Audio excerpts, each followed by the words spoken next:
Good afternoon, my lady. Can you see and hear us? I can. Thank you, Ms. Buttle. Thank you very much. Yes. This afternoon, my lady, we're going to hear from three witnesses, the first of which is Claire Dorr. Please, can the witness be sworn?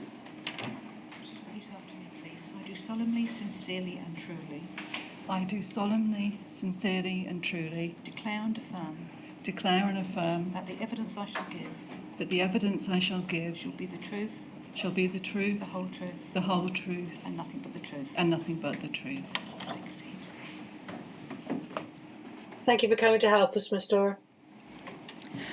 Ms. Dorr, you've provided a helpful witness statement to the inquiry. It should be in front of you, and the reference is INQ 000587851. Ms. Dorr, you have been the Chief Executive Officer of the National Association of Special Schools since March 2005. Is that right? That's right. Can you tell us briefly what the National Association of Special Schools is? We're a membership body currently for special schools which are not maintained by local authorities, and that means in practice independent schools, special academies and non-maintained special schools. We have a sort of two-pronged function. We exist to represent schools with central government and other bodies, and we support schools with advice, guidance and training. And you have over 450 member schools across England and Wales, is that right? That's correct. And roughly 15,000 placements for children with special educational needs, is that right? Yes. Okay. In your statement, and you've just told us, in fact, that your members include independent schools, non-maintained special schools, and special academies. And without going into the detail of those statuses and the registration requirements and so on, I think it's right, isn't it, that the main difference is that your schools are not run by local authorities, is that right? And that, but nevertheless, it is not parents who are usually paying for placements in your schools. Those placements are purchased by local authorities, is that right? That's correct. Okay. And can you just help us briefly, at a high level, of what the differences are, the main differences between your member schools and special schools that are maintained by local authorities? Yes, I mean, in registration terms, it is broadly about level of autonomy. So while special academies are public bodies, they are still autonomous from local authorities. Non-maintained special schools are a particular form of charitable independent school, and independent schools are entirely independent of the state. Okay. And do you want me to say about in practical terms? Yes, in practical terms. Are the schools bigger or smaller? Do they have a Yes. wide range of students? How does it work? Our member schools tend to be smaller than maintained special schools, so an average size of around 50 to 60 students, whereas quite a high percentage of maintained special schools would cover a very wide range of special educational needs. Our schools tend to be more specialised, often for autistic learners or learners with social, emotional and mental health needs, but also for speech, language and communication needs and sensory impairments. I see. And I think in your statement you say that over 62% of your schools support autistic children. Yeah. And 65% of your schools support those with social, emotional and mental health needs. And that a small percentage support children with speech, language and communication needs and physical and hearing impairment needs. Is that right? That's correct. Okay. Before I ask you about the impact of the pandemic on your member schools, I'd like to touch briefly on the situation in your member schools in March 2020, so just before, on the eve of the pandemic. What trends did your members observe among special schools prior to the pandemic? And you deal with this at paragraph 12 of your statement. Yes, we'd seen a trend of rising numbers of children being placed in special schools. Can I just ask you to speak up a bit so we can Yeah. hear you a bit clearer? Yeah, we'd seen a rising trend of children being placed in independent schools and specifically in independent special schools. So our schools were seeing larger numbers of children who had joined them with a greater level of complexity of need and overlapping needs. So children would come with autism and mental health needs as well. It wasn't single categories. And a trend of children having been out of education for some time at the point of placement or having been through several unsuccessful placements before coming to their independent or non-maintained school. Okay. In your statement, you also mention children being highly disengaged from learning and having to learn to trust the adults around them. Could you just elaborate on that? We had children who had not been to school for 2 or 3 years before being placed and had had really very little learning during that time, believed that school was somewhere where they went to fail, that there was no point in them being in school, that they couldn't learn, that they wouldn't learn, that they would be excluded for bad behaviour. So there was a huge amount of work that went into establishing relationships that enabled learning to take place when those children arrived in school. And am I right in thinking, therefore, that those relationships that the children built with their teachers or other staff members at the school were all the more important in helping re-engage those children in learning? They were absolutely vital. Okay. I'm going to move on now to the impact of the pandemic on children and young people who attended your member schools. Special schools were not required to close during the lockdown. Is that right? That's correct. Okay. I'd like to ask you now about the attendance of children at your member schools. How many children, roughly, or what proportion of children were able to continue attending member schools? It is really difficult for me to give an exact figure. NAS's function isn't to gather data, so I'm reliant on what I was told by member schools when we did snapshot surveys.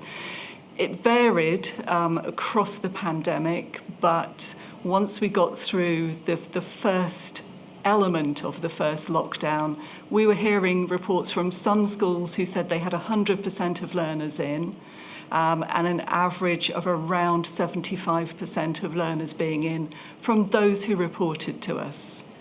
Okay. I asked you there about the first lockdown.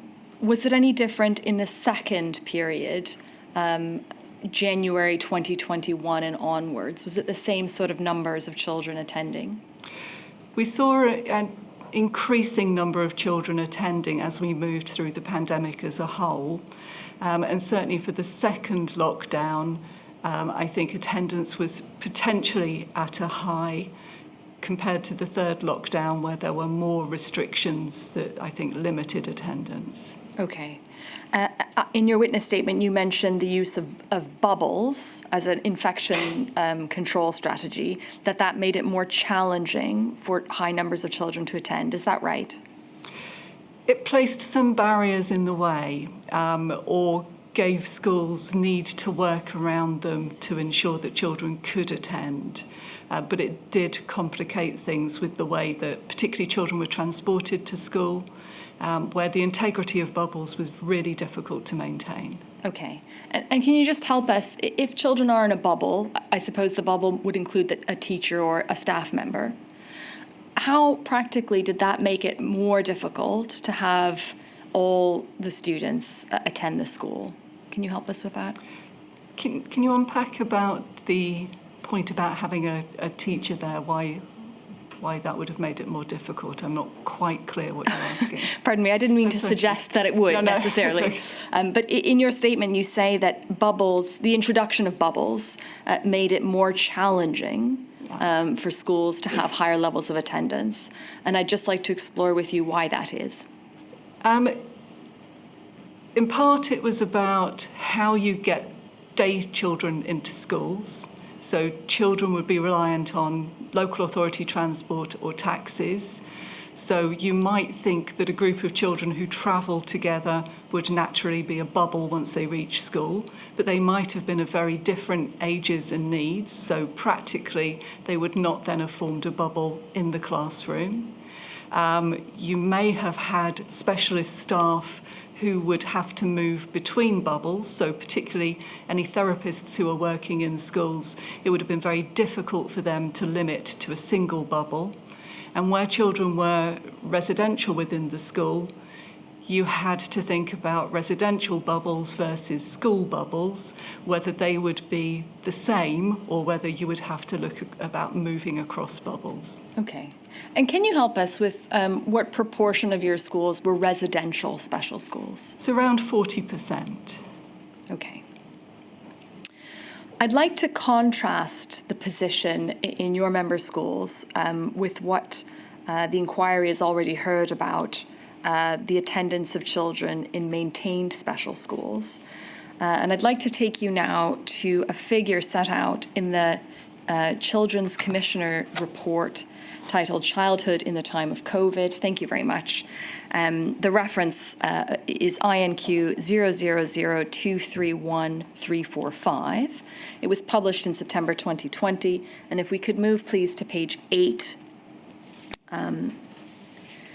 We see here a helpful graph setting out the percentage of children with an education, health, or care plan attending school during lockdown. So these are maintained schools, and we can see that the figure fluctuates between 10% around the 23rd of March and goes all the way down to perhaps 2% by the 13th of April.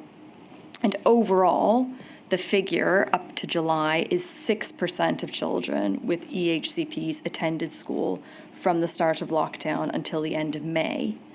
So this is attendance for pupils with an EHCP attending state-funded education settings, including mainstream settings as well. So it's not a direct comparison with your member schools.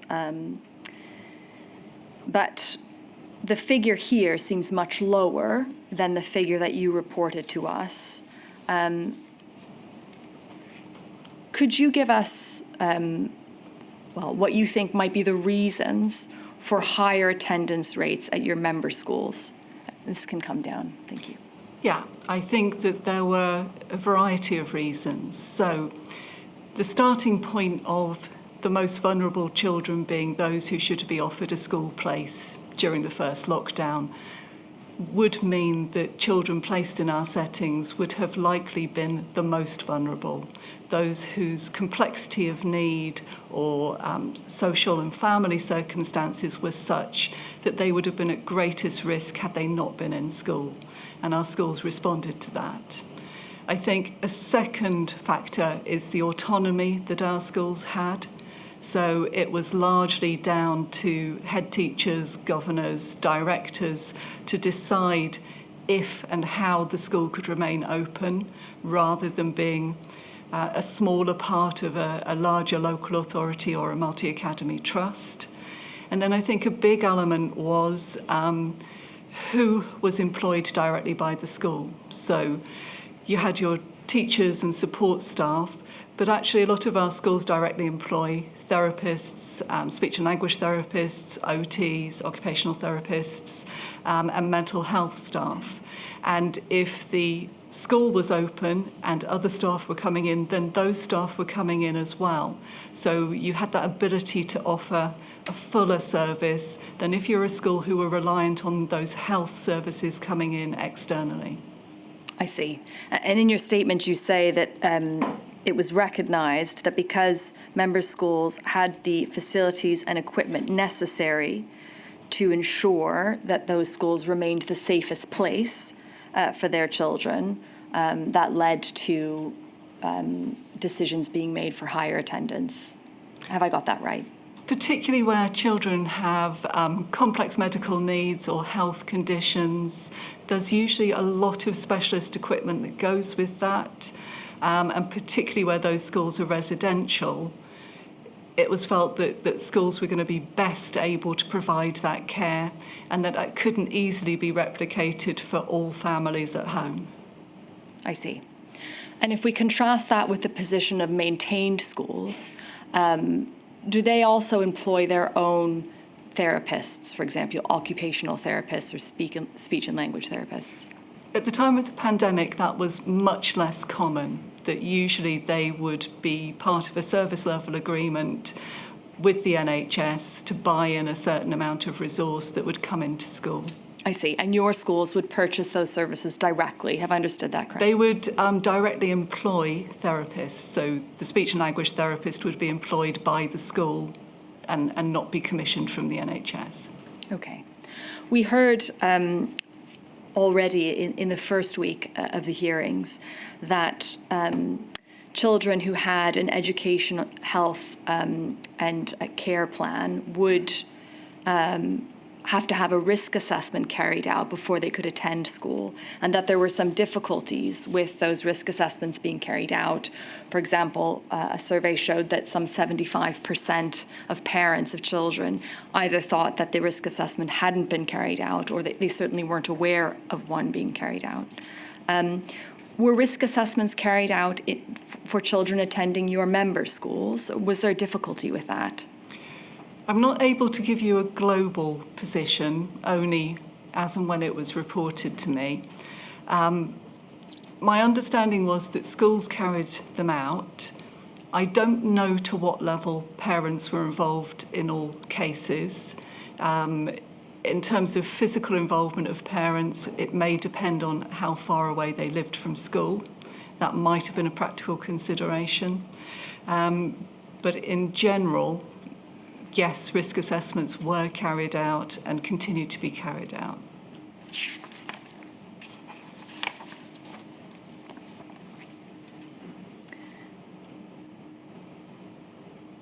Can you help us whether there were children who were not offered a place at member schools because of the results of risk assessments? Do you know, or? I don't know, and I think it would be unwise of me to comment when I don't know. Thank you. Did member schools encounter parents who wished to keep their children away from school due to clinical vulnerability in the household? Are you aware? Yes, but my understanding is in relatively small numbers.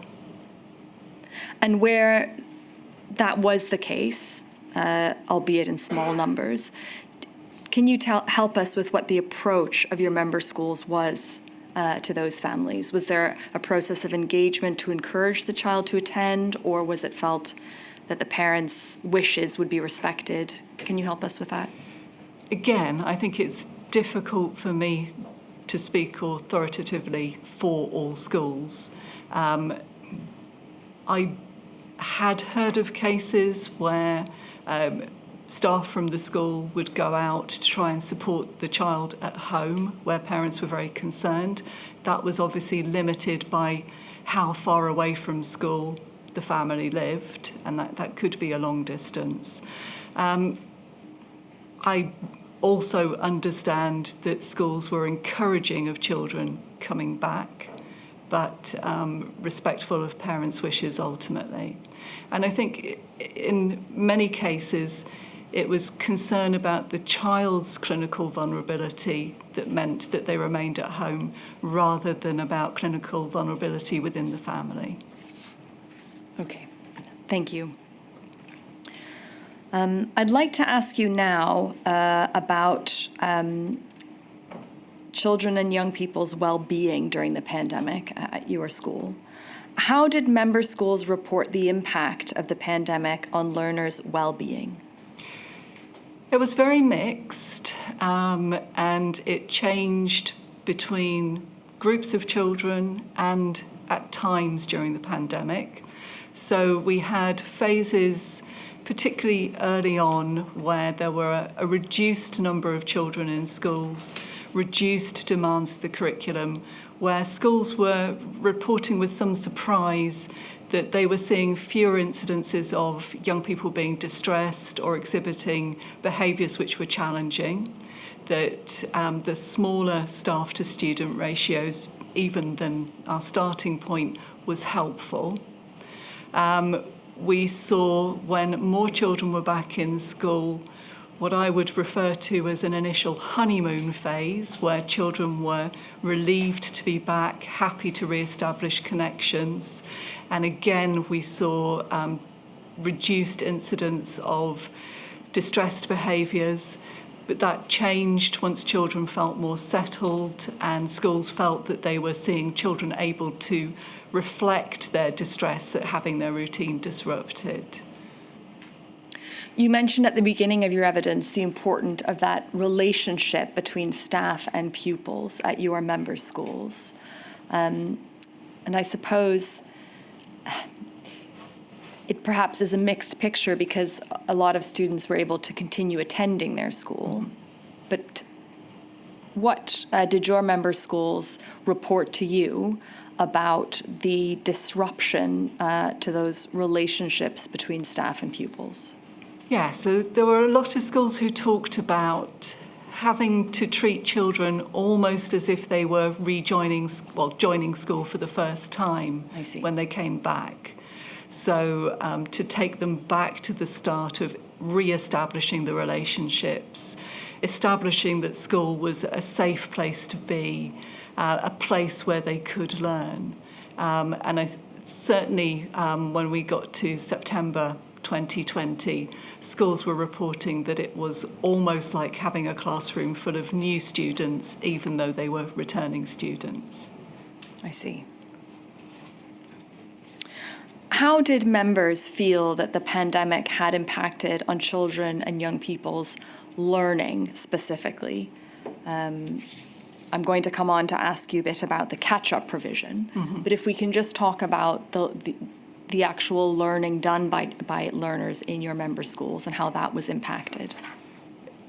Again, I think the experience varied depending on whether children were in school or out of school. Those who were in school obviously continued to have learning opportunities, but likely on a reduced curriculum and with reduced demands. And then those who were not in school may or may not have engaged with online learning, likely would not have engaged with it. I think schools found it very difficult to know exactly what the lost learning was, that it was not easy to say, well, you have missed X months and therefore if you get those back in some form, you will be caught up, because it was so caught up in the learning relationship, the behavioural overlays. It wasn't always easy to say what was about missed learning and what was about missed educational experience in a broader sense. Would I be right in saying that the learning that pupils at your member schools do isn't tied to a specific curriculum, but tailored to them and their abilities and the opportunities to help them thrive? Is that right? I think broadly, yes, schools would deliver national curriculum subjects, but they would differentiate those so that they would be applicable and meaningful for each student.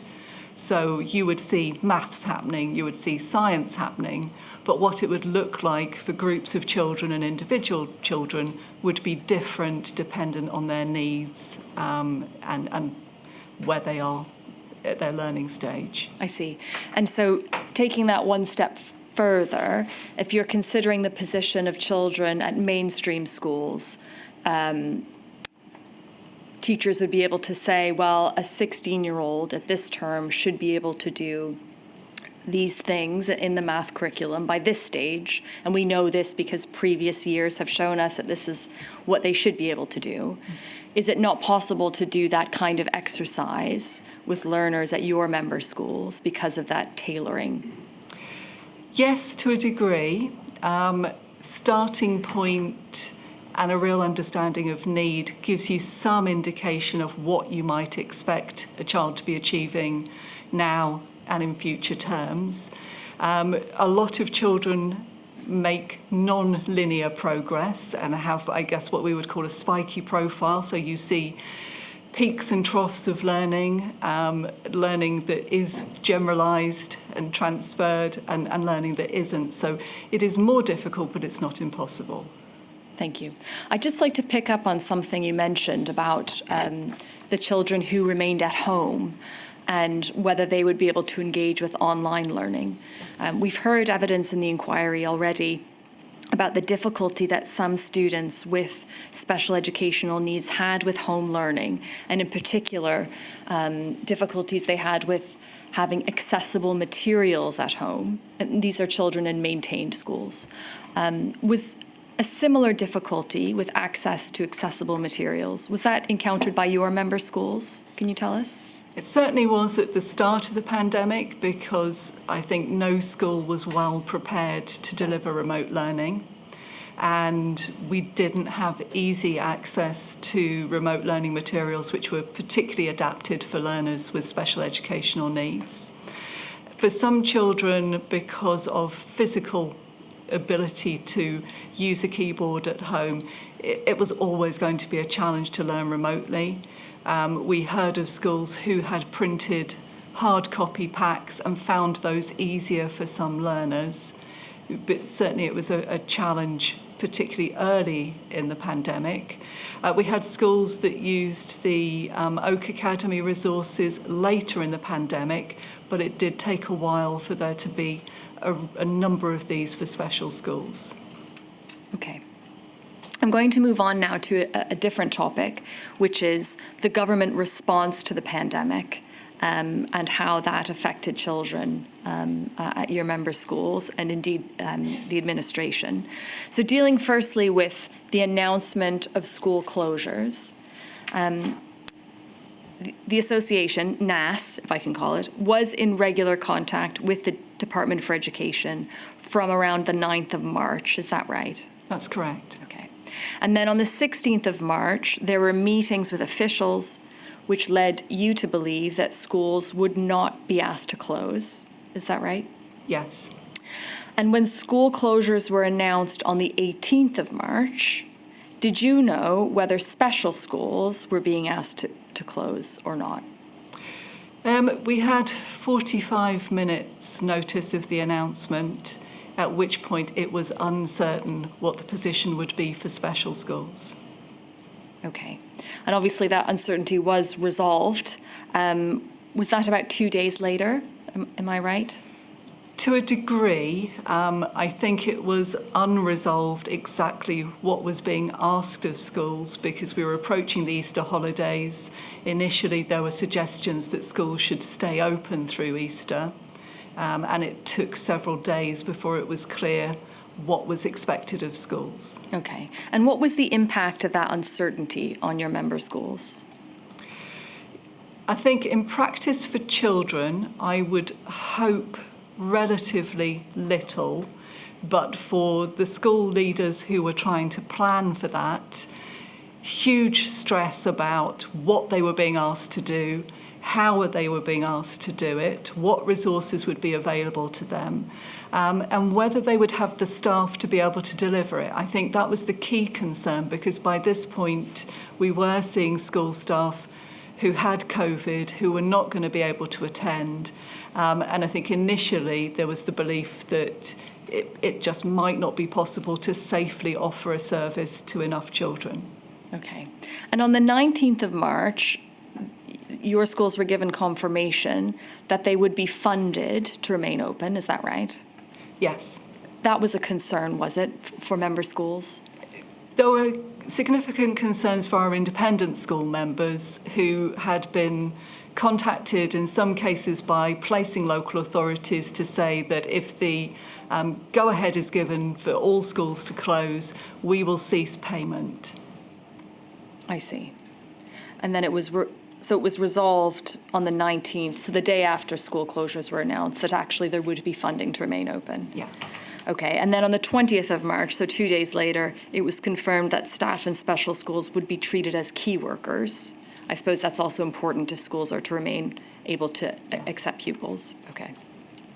What impression did you form about the Department for Education's preparedness for school closures? I feel they were very underprepared. I think I've mentioned a number of times willingness of individual officials, but a real sense that the Department for Education was a secondary consideration within government as a whole, and felt that they were playing catch-up, which in turn meant that schools were playing catch-up, and we always felt that special schools were catching up several days, if at all, after guidance had been issued to mainstream schools. It felt that there had not been a solid plan in advance, and it felt as if that plan was being formed and reformed on the spot, really. We heard this morning in evidence that children were the second tier of priorities for us as a nation. Would you agree with that sentiment? Absolutely. We were given lots of information that the virus wouldn't affect children in the same way, that children wouldn't get long COVID, that children would bounce back without serious problems. I didn't ever see a persuasive evidence base for that being the case, and I think experience has told us since that it wasn't the case. Okay. Just before I conclude by asking you about your recommendations, I'd like to ask you about a statement in your witness statement. You say that many schools were taking a trauma-informed approach to mental health provision for children because many children's experience of the pandemic will have been traumatic. Do you think that this applies particularly to clinically vulnerable children and children who live in families with a clinically vulnerable member? Or does it apply equally to all children who experience bereavements and reduced connections during the pandemic? I would say for all children. I think if you look at the numbers of life traumas children experience, children with special educational needs often have experienced a larger number of adverse childhood experiences, but I believe this is relevant for all children. Okay. And do you think that targeted mental health support is particularly needed for clinically vulnerable children and those in clinically vulnerable families? Or following on from what you've just said, is your position that that would be important for all children in families? I would make a particular case for children with special educational needs because they are at a higher risk of developing a mental health problem, and yet they are often excluded from mainstream mental health services. So children with learning disabilities may not be offered talking therapies. A lot of psychological therapies are not aimed at children with special educational needs and or autism. And I think they are a largely neglected group. Okay. And my final question for you is, taking a step back and overall examining the government's response to the pandemic and how children at member schools were affected, what recommendations would you have for any future pandemic? I think it is essential to recognise the impact on children and to factor that in from planning at the earliest stage. I think the Department for Education needed to be a far more central department within government within the pandemic planning. And I would like more awareness of what the real losses are to children during a pandemic. And of course, for schools, lost learning is really important. But the loss of relationship in learning, the loss of the wider experience of education, and the impact that had on mental health and well-being, I think is causing more problems now than whether or not certain elements of the curriculum were not covered. Thank you very much, Ms. Dorr. I don't have any further questions for you. My lady, there are no questions from core participants for Ms. Dorr. Do you have any questions for the witness? Right. No, I don't. Thank you very much indeed, Ms. Buttle. Ms. Dora, thank you very much for the help you've given to the inquiry and for coming along today to assist us again. I'm really grateful. You're welcome. Yes. My lady, next, this afternoon, before the break, we have another witness, and that's Miss Alison Morton. She's just being brought into the witness box now.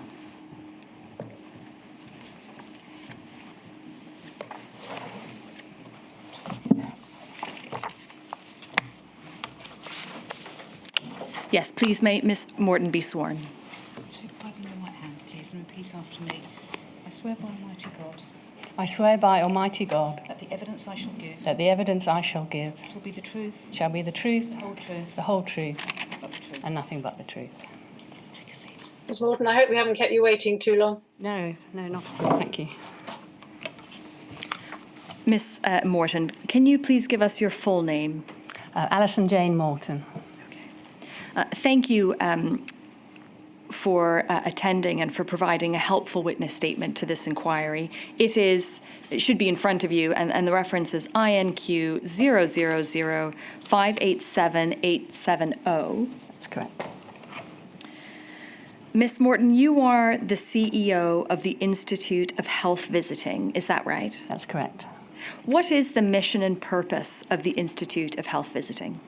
So we are a fairly new professional body. We were established in 2012 to really lead excellence in health visiting in England, primarily at the start. We're now UK-wide. We have 4 areas of our work. Sorry, if I could just pause you there. We just need to go a bit more slowly. The stenographer is making a note. Okay, fair enough. A transcript of your evidence. So you said primarily established in England? In I think you said. 2012, that's in 2012. And there are 4 areas of our work: learning and development, so that's about health visitor training, innovation and research. We do some work to influence policy, and then we support a membership. Okay. And the Institute for Health Visiting is registered as a charity in England and Wales, is that right? That's correct. But I think you told us it has growing membership in Scotland and Northern Ireland. That's correct. Is that right? Okay. Can I begin by asking you, what is the significance of the first years of a child's life from a health visiting perspective? And how do health visiting services contribute to the best start in life for children? Okay, so there's global evidence that tells us that the first 1,001 days is the most critical period of human development. It's a time when babies' brains can be shaped by the environment in which they live, either positively or negatively. So if you're in a nurturing environment, children do well. If you're in an environment where you're exposed to increased stress, it can impact brain development and actually cause epigenetic changes in the brains of babies. So it's really crucial. In terms of health visitors, so we are specialist community public health nurses, so a background in nursing or midwifery. We then work with all families. So what's unique about health visitors, we've had specialist training to work with families across physical health and mental health, and that's for children and their parents, child development, social needs, and safeguarding. And probably to summarise the unique contributions of health visiting as part of the health workforce is our reach, our range of skills, and our response. So we are the only service that proactively and systematically reaches all families with babies and young children from pregnancy to the age of 5. And that has unique contribution across the health, education, and social care system. In terms of our range of skills, so we're able to work with an undifferentiated population. So we're going into families' homes and can give parents health promotion advice to give their child the very best start, but we're also looking for deviations from the norm, you could put it, for children who aren't thriving and for parents who need a little bit of extra support, because we know that small problems can grow into big problems if we leave them. And that's across the whole remit of skills that I mentioned earlier. And then in terms of our response, health visitors offer three levels of support. So the universal offer that I've mentioned. We also offer targeted and specialist support to families with increased need, and either deliver that directly or we connect families to the wider support system. So that might be specialist services or voluntary sector groups that might benefit families in those early years, which can be highly stressful for any family having a new baby. Of course. And you talked about the sort of universal offer, and so that's the 5 mandated contacts, is that right? That's right. And those are contacts that are made with every family. So there's the antenatal contact, and then the contact shortly after the child is born, is that right? That's right. And then following on from that, when is the next contact? So the first 3 contacts, so the first 2 you've just described, and then the third one is a 6-week contact. And all of those 3 really form the first assessment because it's such a dynamic period of change. How you are in pregnancy can change after the birth. And by the time you get to 6 weeks, you can have a reasonably good idea about how family are doing. So those 3 cluster together. And then there are 2 further checks, one at 1 year and the other one between 2 to 2.5. I see. And you said that health visitors can also offer additional support if that's required. And so, and please correct me if I'm wrong, a health visitor would see a family during those required visits, and if they picked up on, let's say, a poor perinatal mental health, then they could offer additional contacts or referral to other services. Is that right? That's correct. So the example that you've just used for perinatal mental health, that can range from a mother who might be struggling with depression, which could be managed by a health visitor in the community, or it might be a mother who's on the verge of suicide and we'd be looking for red flags for suicide, or a parent who had a very serious mental illness that would need to be supported by specialist services. So the health visitor has a crucial role connecting those families to the best support available. For other families, it might be loneliness and they need to go to a parent and toddler group, for example, or one of the wonderful services offered by many charities. Okay. And just before we move on from that, I'd like to ask you in particular about safeguarding. That is a topic of particular interest in this module. What role do health visitors play in safeguarding children? So fundamentally, need is often hidden in families' homes. So this is why the reach is so important, to get out into families' home and to see the baby in the context of the family in which it's living in. And our radar is up. Our primary role is as a specialist nurse to improve public health, but safeguarding is a thread that runs through everything. Safeguarding incidents don't just happen out of the blue normally. Families will gradually deteriorate and life will become more difficult for them. And the idea is we spot families early before it reaches crisis point and support them to get early intervention that can make a difference. But equally, we'll be out there looking for the signs of abuse, child abuse, which could be physical abuse, sexual abuse, emotional abuse, neglect. We'll be looking for those signs when we're working with families. But fundamentally, trying to build that relationship with families so that we elicit need, and this is really important because often need is hidden. But if we have a relationship with families, then often they will start to tell us about the things that are really bothering them. And that might be domestic abuse, serious mental illness, intrusive thoughts, lots of things which can impact on parenting. And is seeing the family, I think you touched on this briefly, in the home environment, why is it particularly important or significant that health visitors see babies and Really families in their own environment? Yes, really significant. So you're seeing the child in the context in which they live. As soon as you walk into that home, you're without even consciously thinking about it, when you ask health visitors what they're doing, you're scanning the environment and you're looking for signs of anything that's not quite right in that home, I guess. Substance misuse, the smell of neglect and poverty. There is a smell when you walk into a family's home which you can spot. The interaction between the child and its parents can tell you an awful lot about child maltreatment, how the child is dressed. We're not looking to see whether houses are tidy. It's something very different that we're looking for signs of neglect. And I can tell you hundreds of times where I've walked into a family's home where you might see them on the high street or they come to the clinic and everything looks fine. And then when you go in the home, Yeah, I remember a mother that I went to see where literally was knee-high nappies around her living room. She was shut behind curtains, kind of rocking on her bed because she couldn't cope with her baby, and she didn't know what to do. And because I was the health visitor, I could get in there and say, and the interesting thing was I knew this mother when she was pregnant, and she'd been brought up in care, and she told me that she wanted to be a great parent, and I believed her. And so when I went into the home and I saw the nappies and every dirty plate you could imagine, I said to her, how can we get you back to where you were, what you wanted to be? And that's the role. It makes me emotional talking about it. And that's the role of the health visitor, to get alongside families. Okay. I want to move on to ask you a bit about the pandemic response to health visiting in England. But just before I do that, can I just cover with you very briefly? Health visitors, the workforce in March 2020, how did the workforce numbers compare in March 2020 with previous years? Okay. So health visitors has been on a roller coaster over generations. It feels like society remembers and then forgets how useful we are. And so prior to David Cameron's government, they'd come to an all-time low. And so he put in what was called the Health Visiting Implementation Plan and increased the number of health visitors up to just above 11,000 in England. It was a big piece of work that spanned 4 years. And since 2015, when that peaked, we've seen now where we are today, a 42% reduction in the number of health visitors. But at the start of the pandemic, it was 30% under the 2015 high.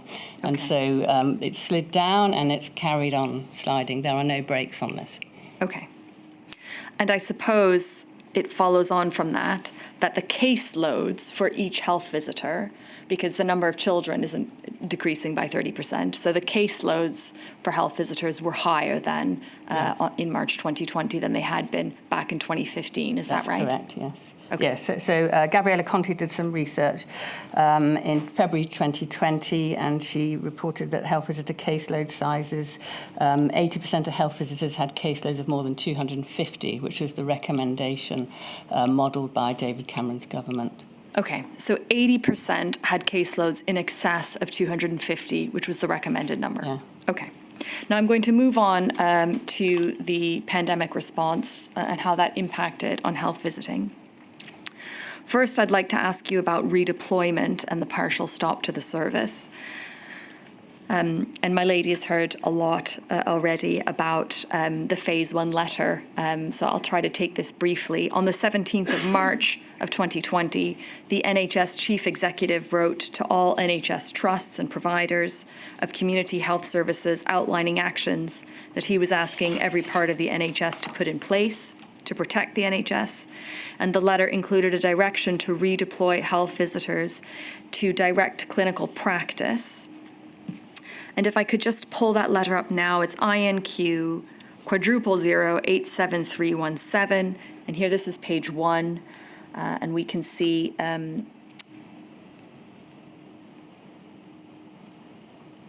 reasons to free up the maximum possible inpatient and critical care capacity. And then if we can go on to page 5, please, paragraph 3G.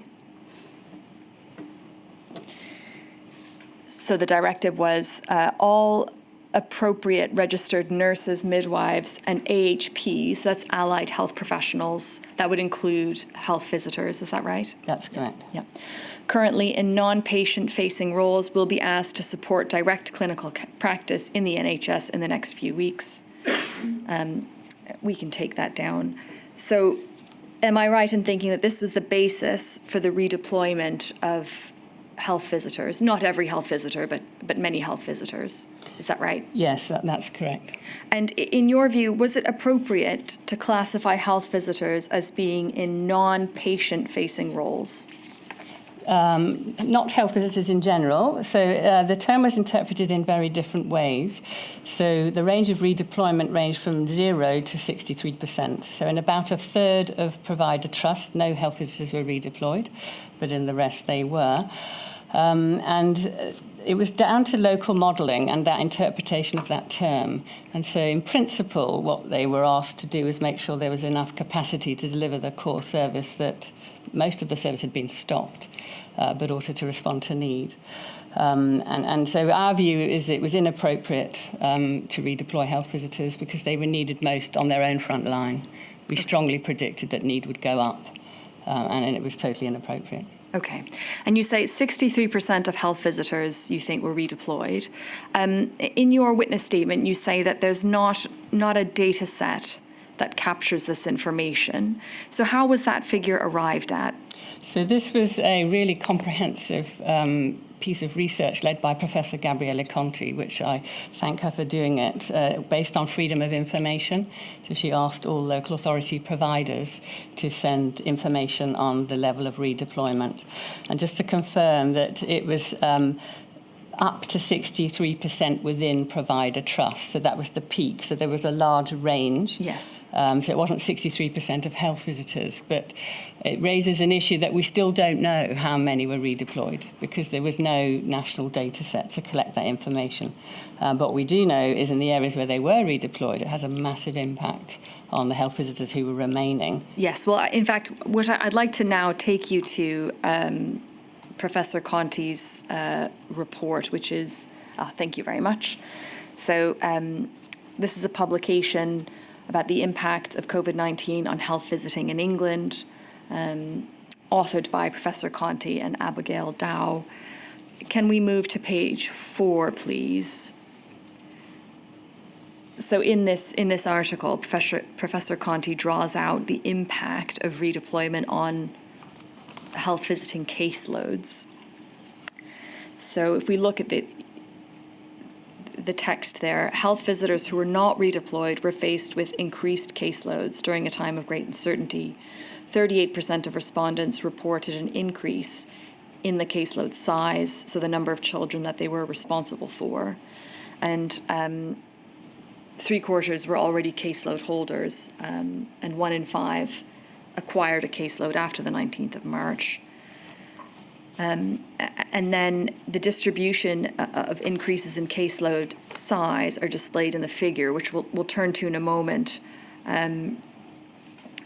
But it's summarized here. A number of respondents had their caseload increased by up to 200 children. And just pausing there, you had said, I think, in your evidence that the recommended number overall is 250 children. Is that right? Yes, so that's Yes. 200 more than the original caseload that they have, but we don't have a benchmark of what it was in that research. But yes, 200 extra children.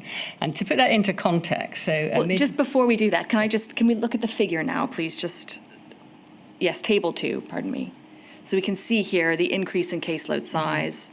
So among the respondents, the highest percentage had a relatively modest increase of 1 to 10 children.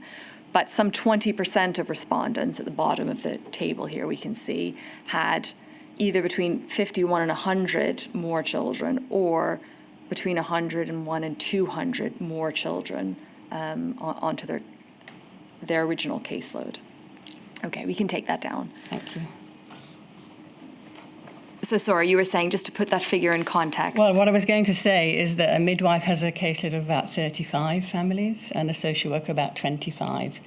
And the worst we had when we were surveying this is that some health visitors had caseloads of 750 children, which is literally impossible. Nobody can manage that many children. It's just a paper exercise, and we let families down. It means less time for families. Okay, well, I'd like to take you now to a document, INQ 000587957, please. This is an excerpt from the expert report, which, my lady, we've covered briefly. We've covered already Professor Catherine Davies, the child development expert. But in her report, she notes that health visitors, particularly in England, reported feeling overwhelmed and underprepared to meet the growing needs of families. In 2021, only 9% of health visitors in England reported working within the recommended caseload of 250 children per full-time equivalent. compared to around 2/3 in Scotland and Wales. And in England, 49% reported caseloads of 500 to 699 children. And in Scotland, the corresponding figure was just 3%. And more than 1 in 4 health visitors in England were responsible for over 750 children, whereas no health visitors in Scotland or Wales reported such high caseloads.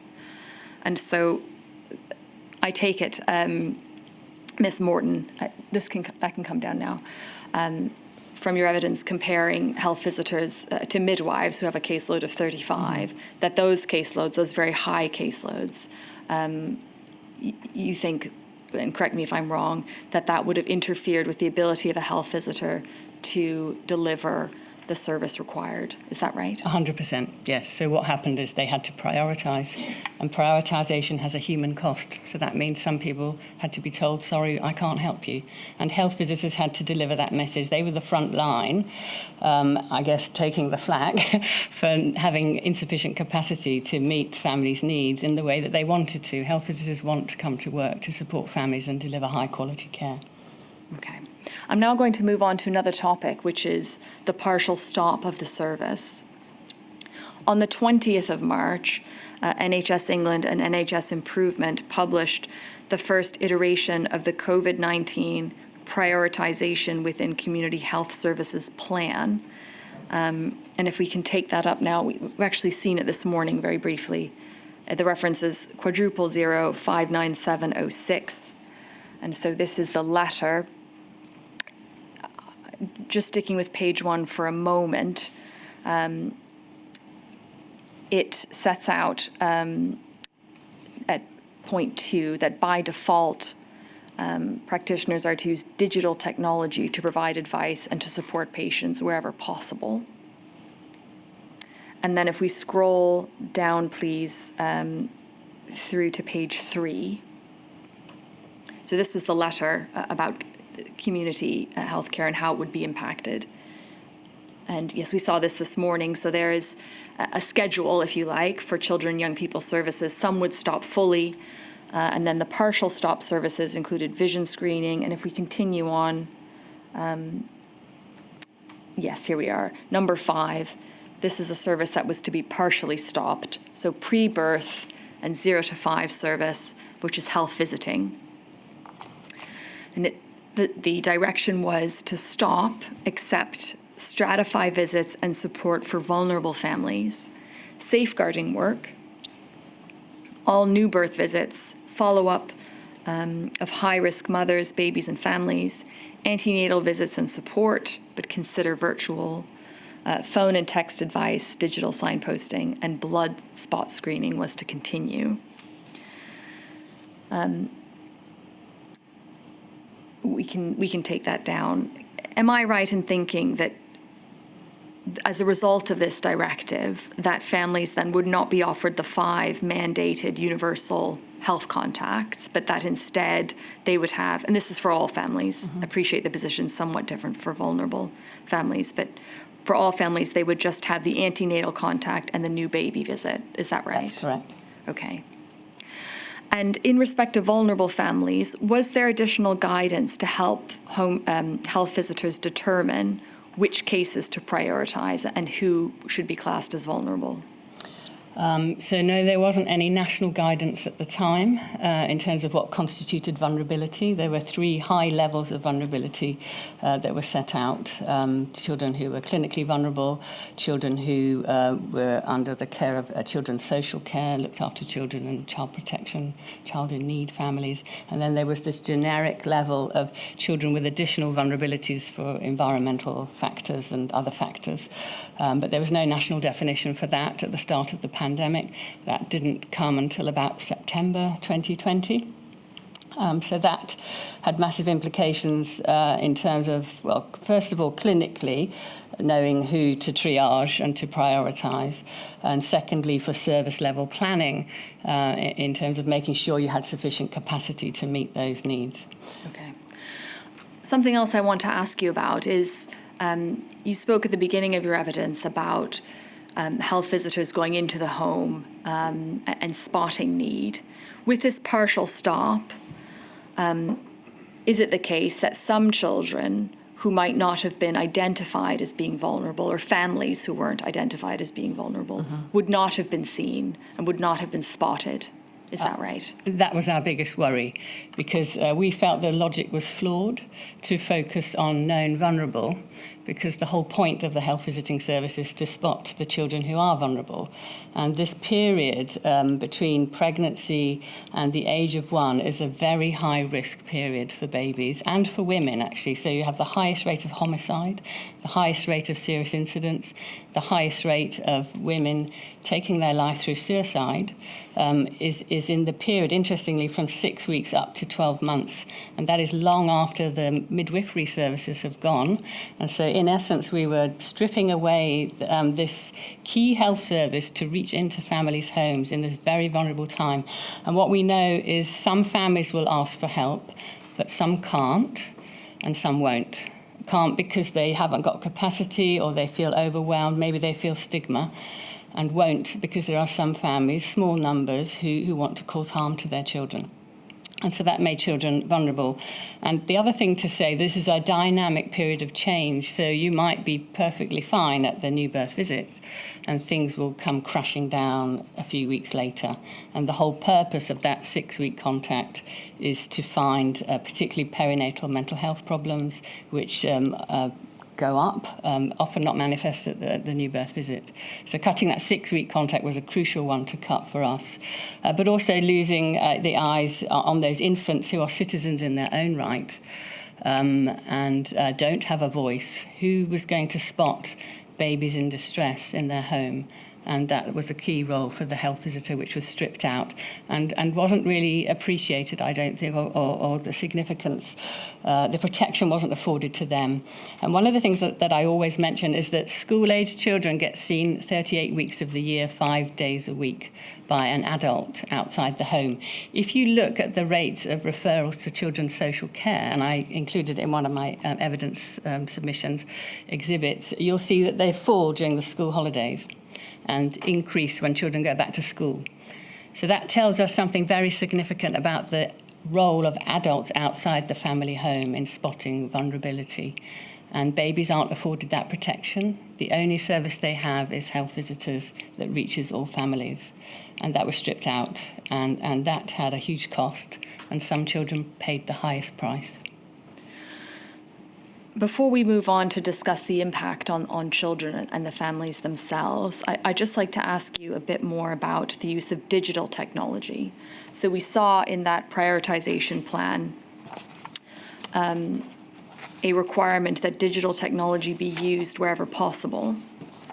And I think you've already told us in your evidence about the importance of the home visit, of the visits taking place in a child's home. In your view, was digital technology able to provide a reasonable level of service for home visiting? Was it a service that could safely be delivered remotely? So I think digital had some benefits. Health visitors had some experience of using digital prior to the pandemic. They were, in terms of nursing, on the front foot. So we had things like Chat Health, a text messaging service that parents could text us and get real-time advice. We used the website quite a lot. But in terms of replacing, there's two issues. Replacing a quick contact to give advice, perfectly fine. Replacing a mandated universal holistic assessment, impossible. You can't deliver what you're supposed to deliver over the telephone. You can't assess a baby if you can't see it. And when you look at the schedule of interventions for the Healthy Child Programme, it sets out a whole raft of tasks that the health visitor is supposed to complete, assessing child growth. Well, you can't weigh them over the phone, just to be simplistic. Looking at parent-infant interaction, you can't see that over the phone. Looking at the wider context of the family home, the safeguarding elements that I've mentioned, you can't do that over the phone. So there were loads of things that were missing. Infant mental health is a new area that we're working in health visiting. So looking at the way the baby interacts with the parent, and you can't see that over the telephone. And were training and equipment made available to health visitors to carry out their roles virtually? Do you know? So at the start of the pandemic, this was the brave new world, so we hadn't done video contacts at all. And so what we did at the Institute of Health Visiting is we looked across the country. I'd actually worked previously with a professor, Carl May, who did research into telemedicine, so knew where to look for how do we implement this as best as we can. It was never meant to replace those contacts. It was suboptimal. It was a better than nothing alternative, but it wasn't a health review. And so we wrote some advice, practical advice for health visitors how to implement. But they many areas lacked the IT equipment to do that quickly. So it was a huge learning curve for services to quickly find the kit that they needed. Okay. But quickly they did. Yeah. Okay. So at the very beginning, there wasn't the equipment or advice in place, but as things progressed, advice was put in place and the equipment was found. I just want to pick up on one aspect of your response, and you said it was never meant to be more than a temporary thing. I take it from that some remote health visiting service continues. Is that right? Yes, absolutely. Yeah, yes. So, and our view is it's perfectly fine for follow-on contacts, but not for the universal assessment, and that really is a sharp line for us. We don't think you can replace it. And what the problem was those virtual contacts got counted in the national data set. Which massively skews the England data. So it looks like children are having this holistic assessment, when in actual fact, some might have had a 1-hour home visit with PPE, and the others, I mean, I heard stories of 45-second phone calls to families. So you have to put this into context, and I'm not wanting to judge the health visitors out there. I'm on their side. They did their very best. But if you have huge numbers of children that you're just trying to get a sense of who is vulnerable, often administrators were ringing families up and saying, we're just working out who needs a contact. Are you okay? Yes, I'm fine. And then ticking that as you've had the contact, and it can't possibly be the same. Okay, and so I take it from your answer that when it comes to data recording whether universal contacts have taken place, there isn't a distinction in the data between virtual contacts and those that are in person. Is that right? No. Okay. Not with the main data collection method. There is a voluntary data set which has been brought in, which is starting to collect that, but not routinely for all provider trusts, no. Okay.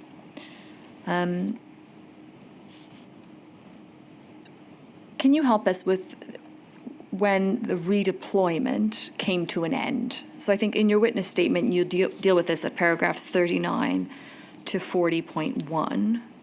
Sorry, I just need to find it.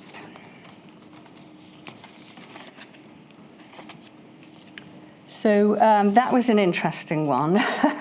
So it went on for quite a long time.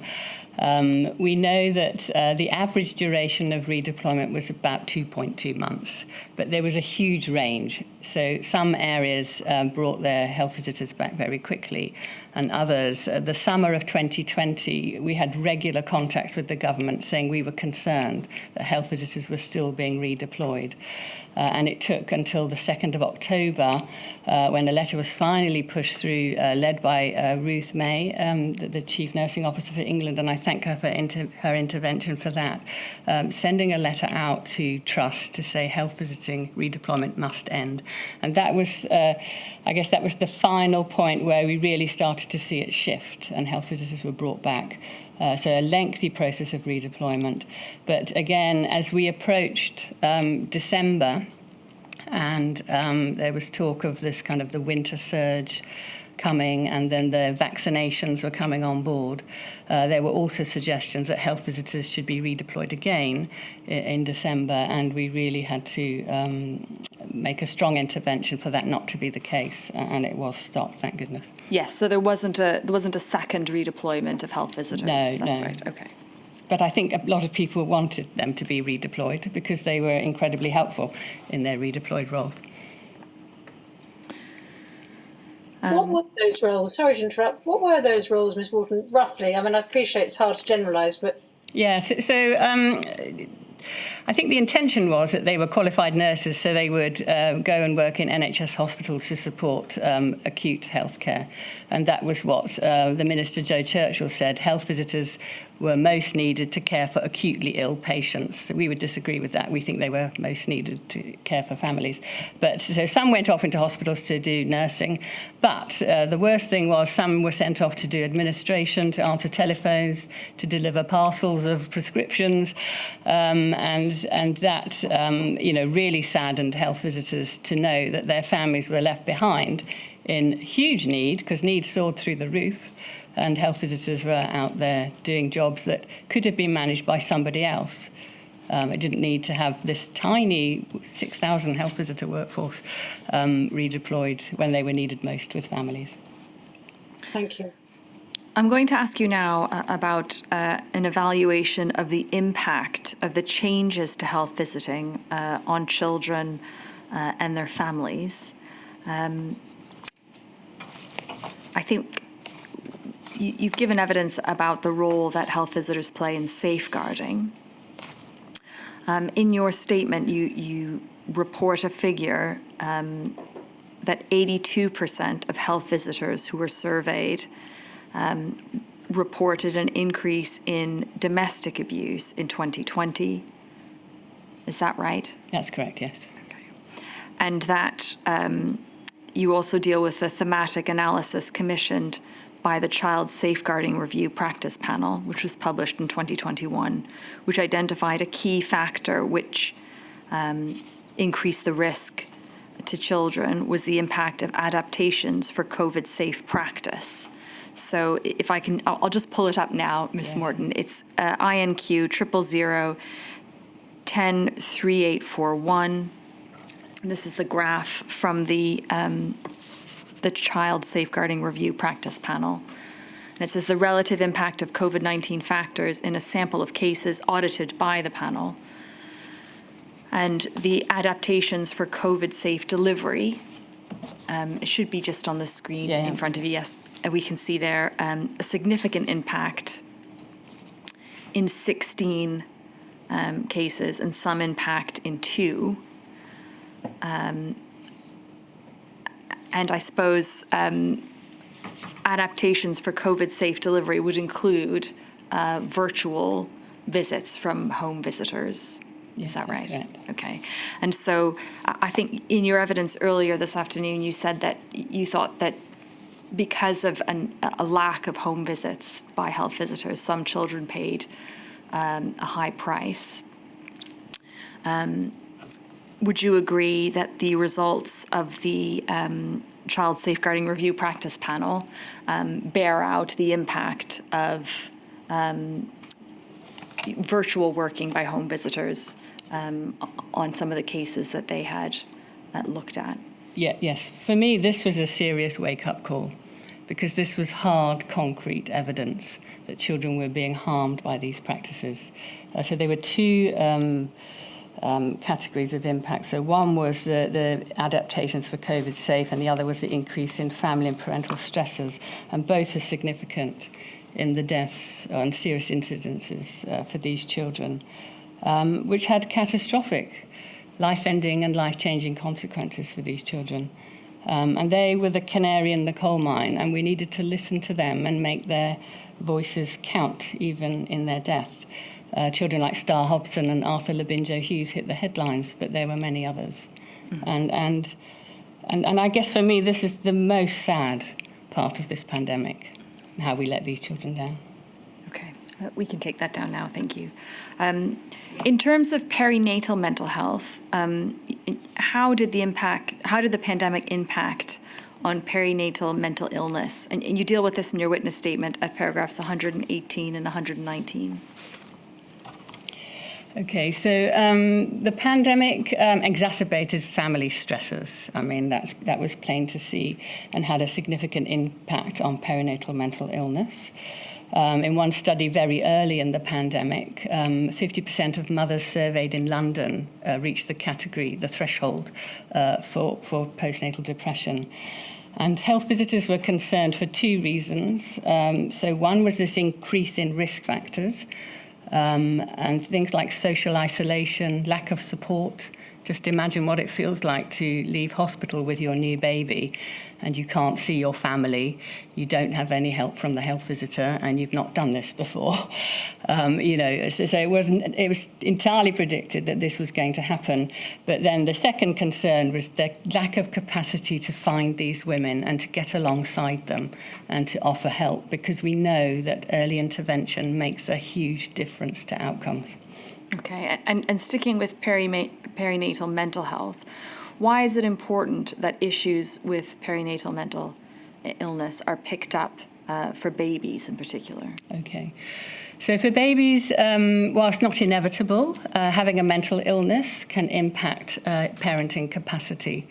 There are many parents out there with mental illness who do a great job, but the risk of not doing well is higher if you have a mental illness. It's harder to tune into your baby. You neglect yourself, you neglect your baby, and at the psychotic end, it can have catastrophic harms both for women and for the infants themselves. Okay. I'm going to ask you now just briefly about the devolved administrations. So we know that the Institute of Health Visiting is registered in England and Wales, but I'd like to ask you just briefly if you can help us with whether redeployment took place in Scotland, Wales and Northern Ireland. Okay, so as I said, we weren't working across those nations, but I have looked at the witness statements that you provided me with.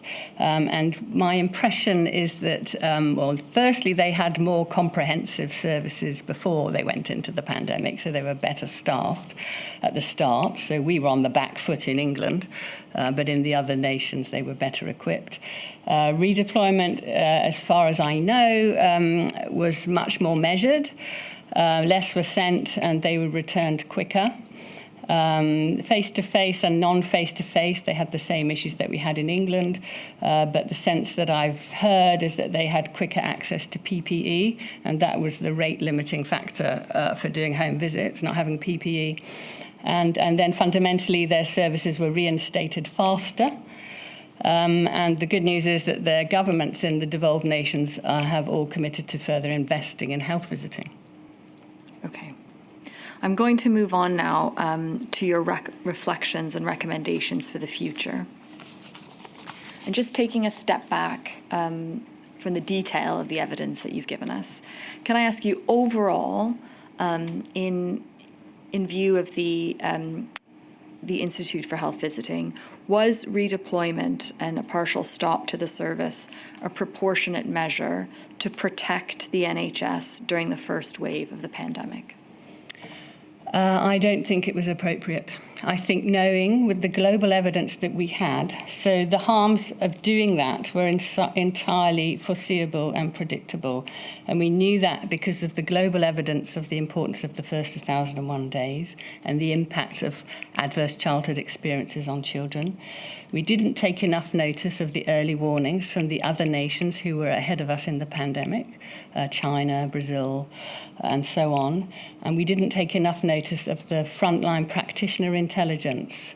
Very early in the pandemic, we were writing to the government, we did surveys, health visitors were telling us they were the eyes and ears on families, they knew the struggles families were having, and that wasn't taken seriously enough. It was labelled as anecdotal at the time, so it was a huge mistake. Health visitors were most needed working with families. Need went through the roof, and we needed to be out there supporting them in this very stressful time.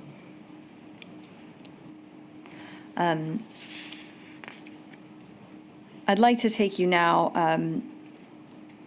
just to finish, if I could, to your witness statement, which is INQ 0005870, to paragraph 189, this section here, which I think encapsulates your evidence on this point. And I'll just read it out. About the role of health visitors. They are the only service that proactively and systematically reaches all families with babies and young children who are not afforded the same protections that school aged children have from school. The most disadvantaged and vulnerable babies and young children are often invisible to other services without an effective health visiting service to identify needs and risks that may change over time. In our view, whilst policymakers did recognize that pandemic countermeasures such as lockdown would likely expose children to increased risk, they failed to recognize that health visiting would therefore need to play a greater role to mitigate the impact of lockdown on the well-being and safety of babies and young children. At that time, health visiting was still categorized as a partial stop service. In our view, this decision was fundamentally flawed and highlights an essential opportunity for learning, both in preparing for future pandemics and ensuring safe and effective support for families with babies and young children as part of standard practice.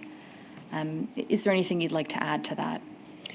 It captures it really well. I mean, as far as I'm concerned, there were three main failings. One was the decision to stop the service and to redeploy health visitors. The second was this failing of virtual by default, which I think lessons needed to be learned faster. And the third was when need increased, and we knew it had increased significantly. There wasn't any measures put in place to strengthen health visiting at that time, and there haven't been since, and we've continued to see our workforce depleted. Thank you very much, Ms. Morton. That's the end of my questions for you. There are no questions from core participants. Does my lady have any questions for this witness? No, I have no questions, Ms. Morton. I appreciate that health visitors may feel they're underappreciated, but I'm sure you know that those of us who can still remember 45 years on, the comfort of a health visitor when you've got a new baby, and of course the benefit for the baby of having a much more confident and happy mother. So on behalf of all the mothers that you help and the babies that therefore help, thank you very much. And thank you to all your colleagues who carried on trying to help people during very difficult circumstances. Thank you. Yes. Thank you. Very well. We'll take the break now, Ms. Potter, I think. Yes, that's right, my lady. And I shall return at 20 past.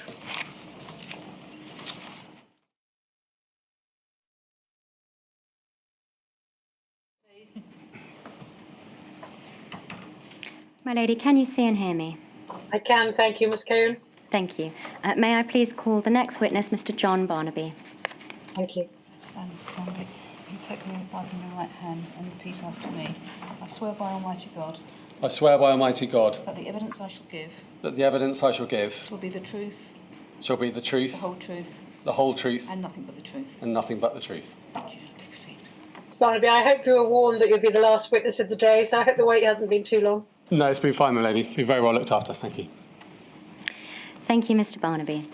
You have provided a witness statement for this inquiry. I think it is in front of you, and the reference that we have for it is INQ 000648389. I think you signed that statement on the 1st of July 2025. Are its contents true to the best of your knowledge and belief? They are. Thank you. Mr. Barnaby, you are the Chief Executive of Oasis Learning, and I understand that you have been with Oasis since 2008, and that from 2014 and throughout the pandemic, you held the role of Chief Operating Officer. Is that right? That's correct. Thank you.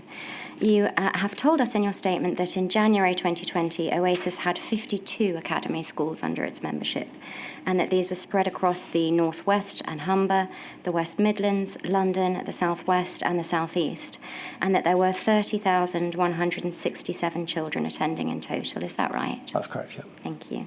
And in terms of some of the characteristics of that pupil population, I understand that in January 2020, 33% of your students were eligible for free school meals, which is almost twice the national average at the time of 17.3%. Is that right? That is correct, yeah. Thank you. And 15% of your students had special educational needs and disabilities, so roughly comparable to the national average at the time.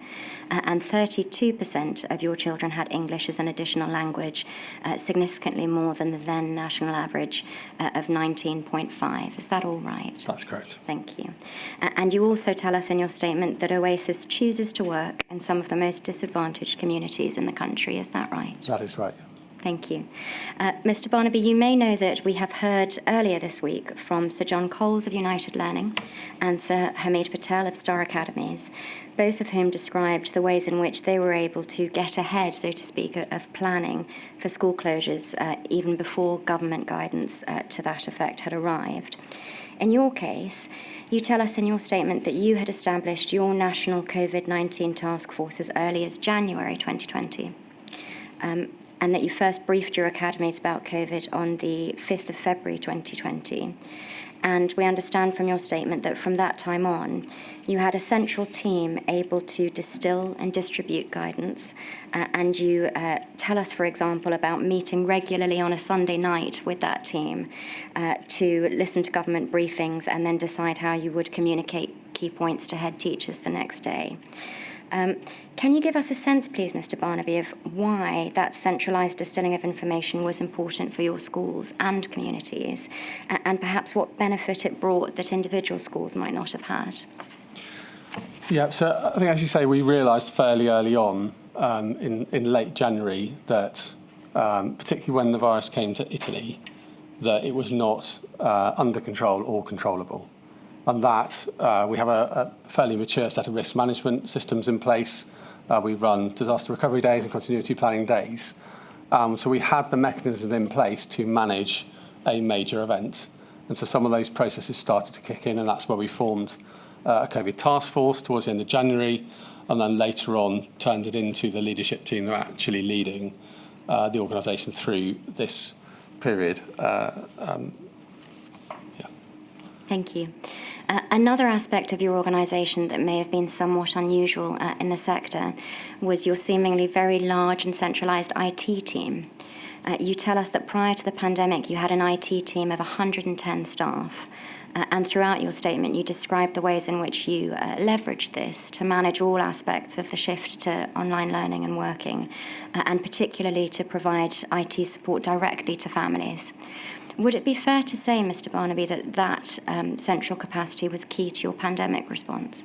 Yeah, so the task force that we established, as you said, met on typically often on Sundays, because that's when the announcements were made. There was typically a gap between the DfE guidance coming out, so we had to ensure that we had really thought out what the announcements meant. And then as the questions started to come in from schools, from parents, we were able to respond to them. So that national infrastructure that we had made a massive difference. In terms of IT, we know that online learning was the only way to really continue making sure that education was happening. So at the beginning, our task force, we set out 3 priorities. Number 1, how do we keep our children and staff safe? Number 2, we want to go beyond. Oasis is an organisation, as you say, working in some of those challenging areas in the country, and our community model is key to that. So how do we go beyond the school to support families and communities? And then number 3, education is not optional. And that number 3 is where the IT team came in and where we were able to take all of our shared laptops, all the student laptops were in schools, around 4,000 devices, to audit all of our family homes for connectivity and also for equipment availability, and then to redistribute all of those devices across the country based on the needs of our students from the audits. Now, it's one thing to move to online learning. This is where the gap between policy being created and then practice on the ground exists. So a lockdown of schools, a move to online learning as a policy is one thing. The practice of deploying that equipment, of telling families you can access this online materials using any device you've got at home, means that there's a significant overload of technical support needed. And so we shifted all of our IT teams. We created a call centre, and families were able to phone up for support. And this was a critical part at the beginning of getting children learning through the myriad of devices that we had at the beginning of this. Thank you very much indeed, Mr. Barnaby, for that summary. I want to ask you largely about something that may fall between items 1 and 2 of what you just identified as your core mission, and that is about the approach that Oasis took towards safeguarding throughout the pandemic. Just before we do that, can I ask, is it right that in ordinary times, so outside of a pandemic, schools do play a role in safeguarding, but that's largely about identifying and reporting concerns to children's services who have the primary statutory responsibility for safeguarding? That is not right. Schools play a major role in safeguarding children every day. So we would say safeguarding is everyone's business. It is our number one priority to make sure that children are safe. It is where the trust exists in the education system. As part of that, referrals are made. So particularly critically vulnerable children, children who are missing in education, where we get signs of domestic abuse or violence, we're making referrals into children's services. But schools play a critical role in safeguarding all the time. Thank you, Mr. Barnaby. You said a moment ago, it is where the trust exists. What do you mean by that?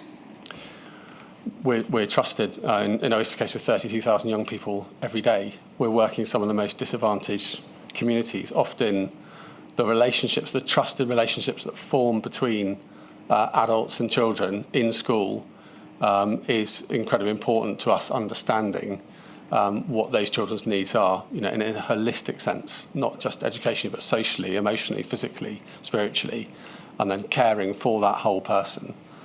So there is an underlying sense of trust and relationship that exists that allows that practice to be effective.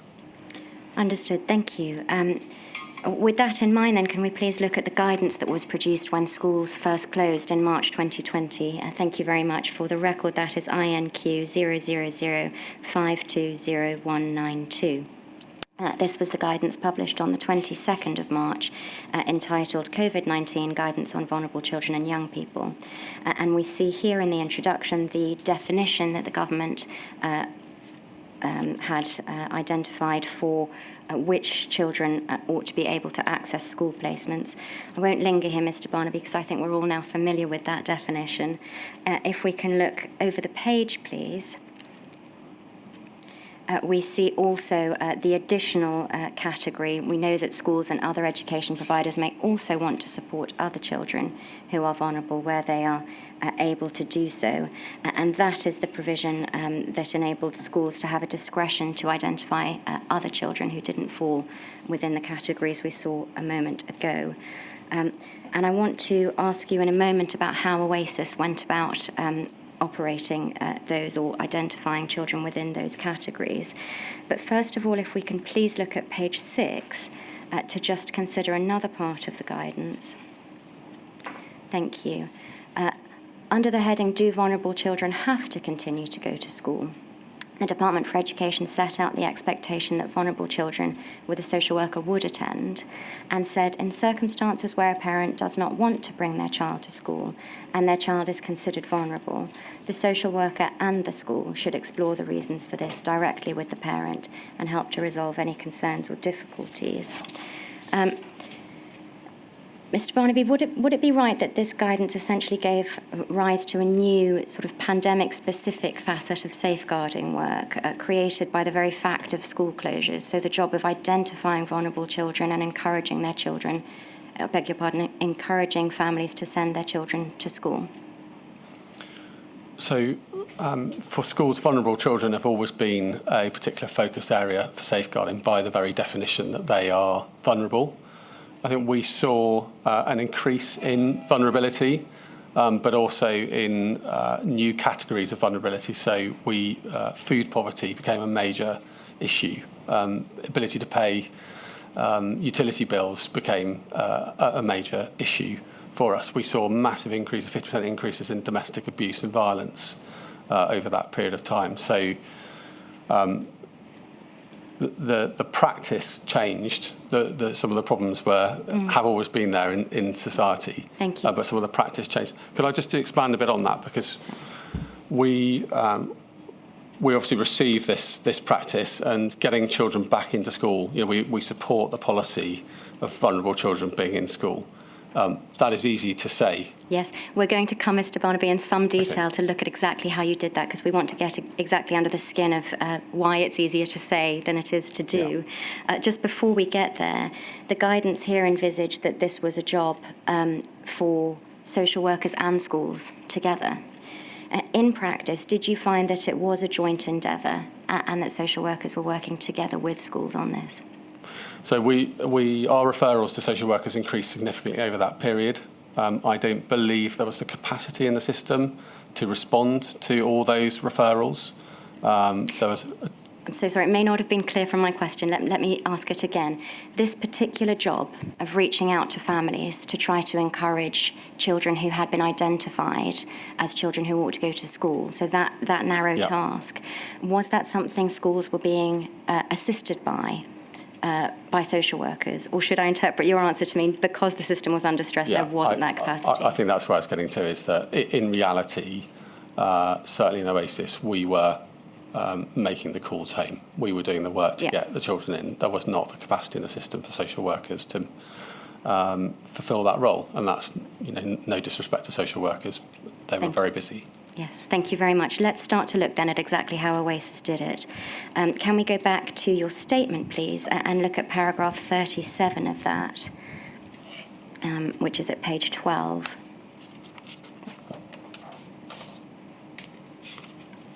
Thank you. So under the heading Vulnerability Assessment, we learned first of all about how Oasis identified which children, in accordance with that guidance, might be offered a place at the school. You say we had significant concerns about the safety and welfare of our pupils during the lockdown period. During the COVID-19 period, an additional section was identified within our approach to safeguarding and carrying on. You say each of the Academy designated safeguarding leads were instructed to undertake dynamic risk assessments on all pupil lists against 4 categories of vulnerability, and we see there the 4 categories. I have a number of questions about this. First of all, we saw from the guidance a moment ago, and we know that there was provision for children with education, health and care plans to attend. You have included here also those who are in the progress of getting an education, health and care plan. Why is that? So there's often delays to children actually receiving these plans when we understand that the needs are there. Given the situation that we were in, we thought it was best. And again, going back to those principles of the COVID task force of how do we keep children and families safe, our number one principle, and then that principle of education is not optional. And so that combination meant that we applied more generous approaches to making sure the categorisation of vulnerable children to make sure that we had as many children as possible in school. Thank you.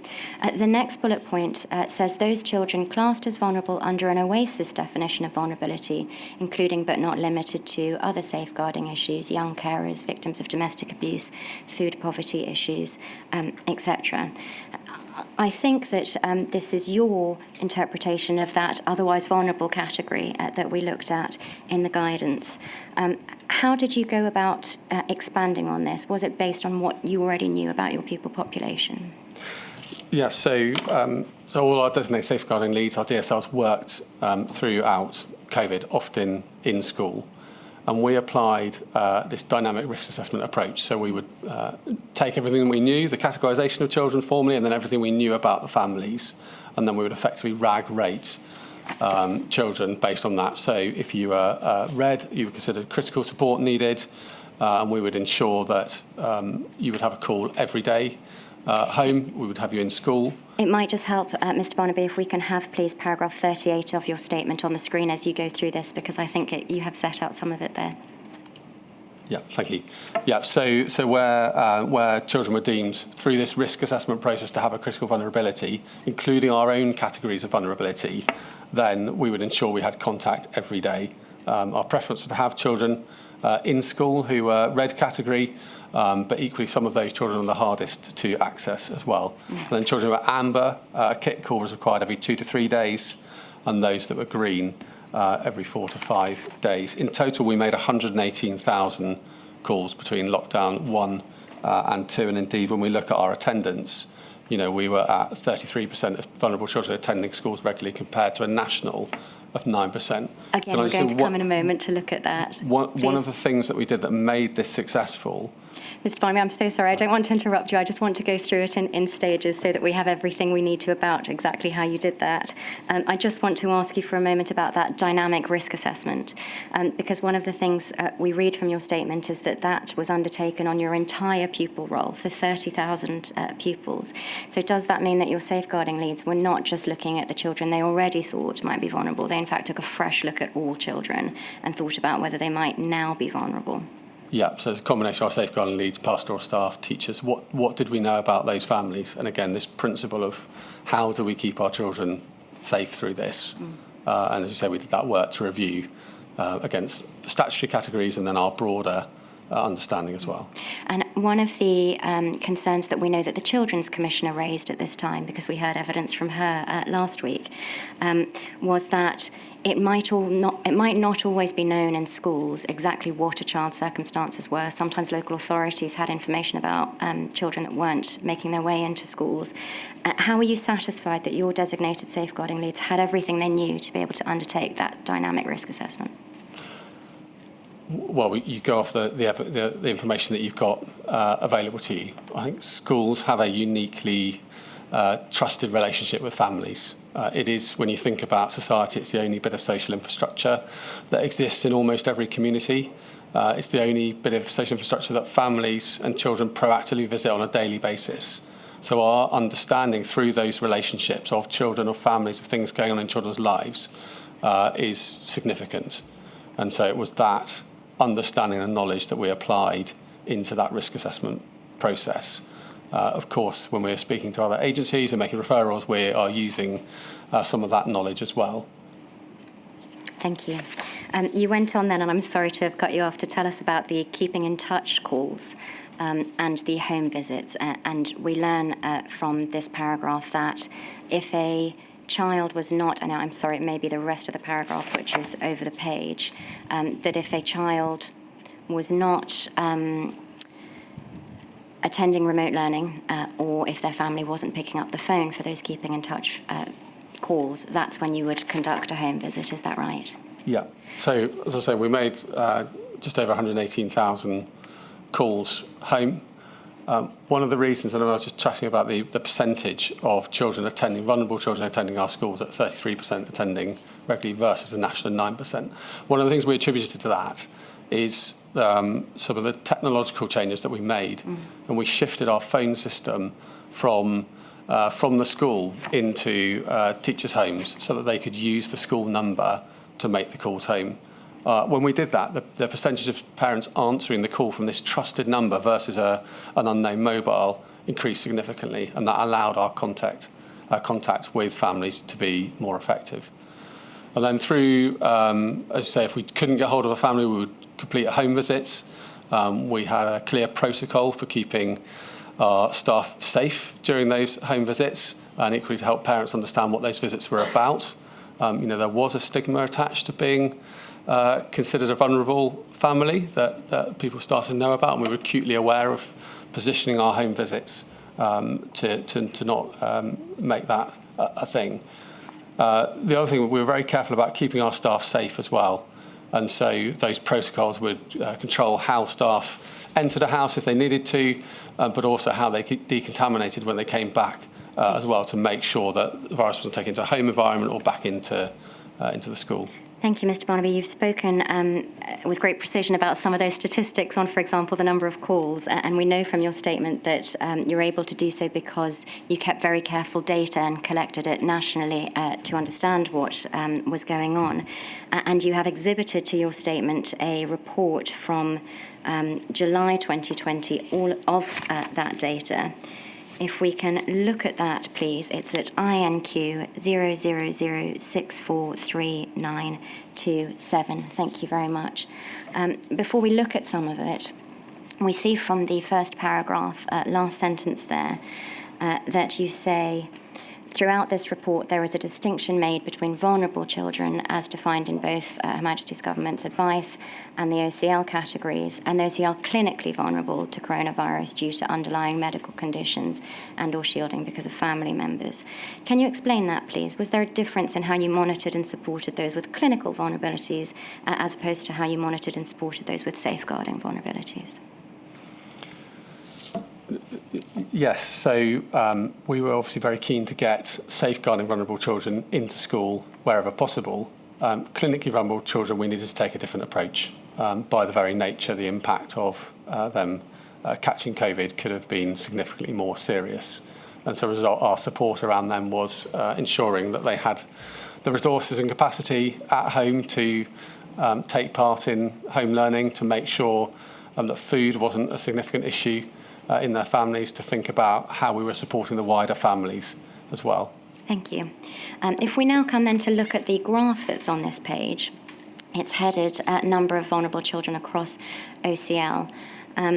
And I think that the different coloured bars show us the numbers as they were across time. So the light blue is the 6th of April and the green is the 13th of July.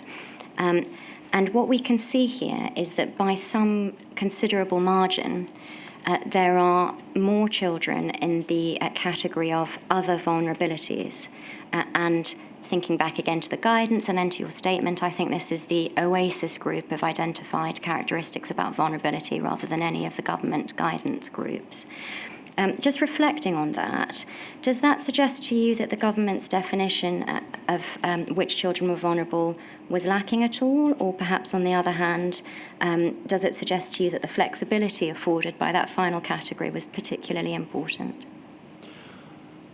I think the latter option, that the flexibility of that category allowed us to give agency to local leaders on the ground to assess which children they felt needed additional support, and then through that risk assessment process to then allocate that support accordingly. It feeds back into what OASIS is about, is that fundamentally we are about communities, about going that extra mile for our communities. Education is one key part of that. I think that was borne out in the way that we manage this. Thank you. If we can look now, please, at, I think it's page 3 of this document. Apologies, I'm taking it slightly out of order. Thank you. These are some of the statistics that you referred to earlier. I'm so sorry, it's page 2, in fact.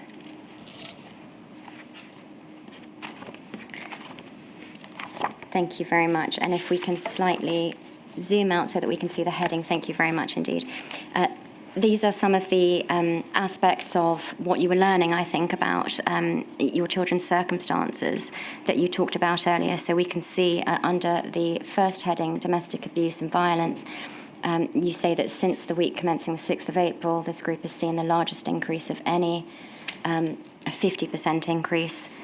If we can look next at food poverty, the second bullet point there, again, since week commencing the 6th of April, children considered to be vulnerable due to food poverty has increased by almost 200. And again, if we can look under the next heading, other vulnerability, the largest vulnerability group in all the lockdown weeks has been children classed as other vulnerability. This week, other vulnerability group has increased by 58. And we learn that increases are largely driven by mental health issues of both parents and children. Was this information, Mr. Barnaby, being gleaned from those keeping in touch, phone calls and home visits? Yes. Yeah. And what does it tell you, if this isn't too obvious a question, what did it tell you as a school or as a group of schools about what your children were experiencing in those weeks of lockdown? I think it was incredibly challenging for children, for families. The social infrastructure that was available for children was no longer available in quite the same way. We have a number of families that are seasonal workers that didn't have furlough, so income streams stopped. Living conditions weren't adequate in some households normally, let alone in lockdown. And then access to technology was extremely limited for some families as well. In fact, I was in one of our schools just after lockdown 2 ended, actually working on reception now, to work in some of our schools and make sure we understand what's going on. I met a mum there who came in and had just had her mobile phone, would have just had her mobile phone, and she came in and said thank you. And we had issued 6 iPads to her, 1 for every child, and as a result she'd been able to access online learning, they'd been able to get through this. And she was saying, I just don't know how we would have done it. I don't know how our children would have been able to access learning, would have been able to speak to their friends, would have been able to continue with a degree of normality. Thank you. Can we look then, please, at page 3, where we were earlier? This is a table that shows us, as at July 2020, the proportion of vulnerable children that were attending your schools. And we see highlighted in green there, and that's the green from the original document, that 18 of your schools, I think, had over 50% of their vulnerable children attending, and indeed at the top, some very high numbers, 100, 94, 93%. There is a decrease, and we won't go there, but on the next page, there's a figure that's as low as 7%, so there was clearly quite a range. As you say, the average, I think, was 33%, so considerably higher than the national average at the time. So the first question then, Mr. Barnaby, is what was happening in those schools that were managing to reach 100 or 94 or 93%? What were they doing that was so effective to get vulnerable children into school? Yeah. So I hope you can see, firstly, from this report, this was a report that we used to regularly get in from our safeguarding teams. We took this very seriously. And as a result of that, we were receiving regular reports and monitoring and then following up and supporting schools where they weren't successfully getting children in. It's a very complex answer to your question because there's so many variables around what was allowing vulnerable children to come in or not come in. What we know is that the regular calls home, the home visits, the infrastructure that we had, the advice that we were providing as a national team to DSL, the things that they were telling us that was working and we were sharing across the organisation, meant that we were able to gradually increase the number of vulnerable children coming in. And do you know, this might be too much of a detailed level, but do you know what those schools were doing so well? Was it something in the conversations? Was it the relationships? Clearly there's a range, and yet the central management and the messaging appears to have been the same because it was the same central management team. So what was the difference, Mr. Barnaby, between those who were doing it very well and those who were struggling? So I think all of our schools did a fantastic job in this area. It's the first thing I say. I think our designated safeguarding leads deserve a huge amount of gratitude for the work that went on. There are two sides to this. There is the work that the school is undertaking, and then there are the decisions that families are making as well. And I think your presentation of this data to say there's a difference in terms of what was going on in the schools leading to the result of this, I think the circumstances that families were in, perhaps the biggest influencing factor as to whether vulnerable children were coming in or not. That sounds entirely fair, Mr. Barnaby. Let me explain. The reason that I ask is because you will be aware that part of this inquiry's role is to make recommendations about preparing for a future pandemic or a civil emergency. In a future emergency, it's conceivable that there would be a need again to identify vulnerable children and to create a process for ensuring that those children had access to a place of safety. And so I'm wondering whether, based on your experience, there is anything that we can extrapolate for the bigger picture. I think it is a rigorous daily approach, a belief that we can get these children, that we won't give up, we won't stop, even when they don't answer the calls, when they don't respond, when we will go there. We will try and establish if families are in the homes or not. And I think it is that constant, relentless focus on safety and safeguarding that allowed us to be significantly above the national position. Thank you, Mr. Barnaby. I've been passed a note to say that you and I both need to slow down a little bit, so I apologise. And if you could also please speak a bit more slowly. Just one more graph amongst this data, please, if we can look at page 6. Here at the top, we have a graph that shows the number of home visits that were being undertaken. And just to remind us, I think we said earlier that home visits were undertaken if a child had a high, to put it bluntly, RAG rating, and if they weren't presenting for remote learning, and if keeping in touch calls were not answered. We can see here some quite clear trends. So in June of 2020, there seems to have been quite a significant spike in the number of home visits that were necessary. and also, did I say June? I meant May. Clearly, we have a spike in May and June.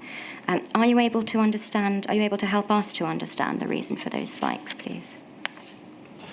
Yeah, I think initially, I think as COVID, as the lockdowns went on, the challenges of being at home became greater and greater, and we saw more disengagement. And as a result of that, the home visits increased. Thank you. I want to move on now to the related topic, please, of children missing out on education. Can we look, please, at paragraph 45 of your statement? You say here, a distinction was made during lockdown between, let me give the reference, it's INQ 000648389, and it's page 14.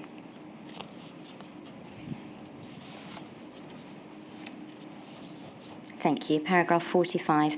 You explain that a distinction was made during lockdown between children who were missing out on their education because of a refusal to engage in home learning and those children deemed missing from education under the statutory guidance. Can you explain that to us, please?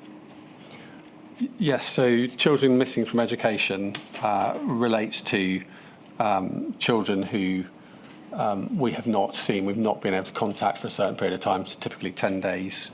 And we complete a series of relevant checks to try and track those children down, and then after that 10-day period we typically report that as a child missing in education to the local authority, and in normal circumstances after a certain additional period of time, typically another 10 days, they would come off roll. So that's children missing education. Children missing out on education, which was one of the biggest challenges, is where children were either engaging at the beginning and then stopped engaging, or didn't engage at all. So they were missing out on the learning, rather than actually, we knew where they were, we knew they were safe, but they weren't necessarily engaging in learning. One group of children who may have missed more education than others, perhaps both in terms of remote learning during school closures and in-person learning when schools opened, is those who contracted long COVID. Were you, Mr. Barnaby, or are you aware of long COVID having been an issue affecting attendance in your schools? I don't think we knew that much about long COVID at that time. So I think we were looking at clinically vulnerable children as a category. I don't think we had that understanding of the impact of long COVID at that stage. And do you recall, perhaps I should take from your answer that the answer to this is going to be no, but do you recall receiving at any stage guidance or information about long COVID in relation to how to identify it, how to support pupils with it, in managing their symptoms or extra educational needs? No. And are you now able to say whether long COVID is having an impact on children's educational needs, or equally is that not something that is being monitored? It certainly has had an impact on children's education needs. The mental health and well-being and fragility of children that do have long COVID clearly has an impact on them coming into school. We see increased emotional school avoidance, and obviously every day that they miss is a challenge. Thank you. Another group of children whose attendance may have been impacted differently to others are those children who have or had a clinical vulnerability to COVID-19, or who lived with a family member with a clinical vulnerability, and who were therefore understandably worried about contracting the virus. Since 2020, since September 2020, it's been the policy of the Department for Education to mandate attendance unless a child is designated as being unable to attend by their doctor. Some families have taken the view that they don't feel able to send their children to school if they consider it unsafe to do so, perhaps even without that medical certification, because they're worried about vulnerability to COVID-19, either of their child or someone in the household. Have you been aware yourself of that as a particular concern affecting attendance? Thank you. Turning then to the broader issue of attendance, can we look please at page 58 of your statement? Thank you very much.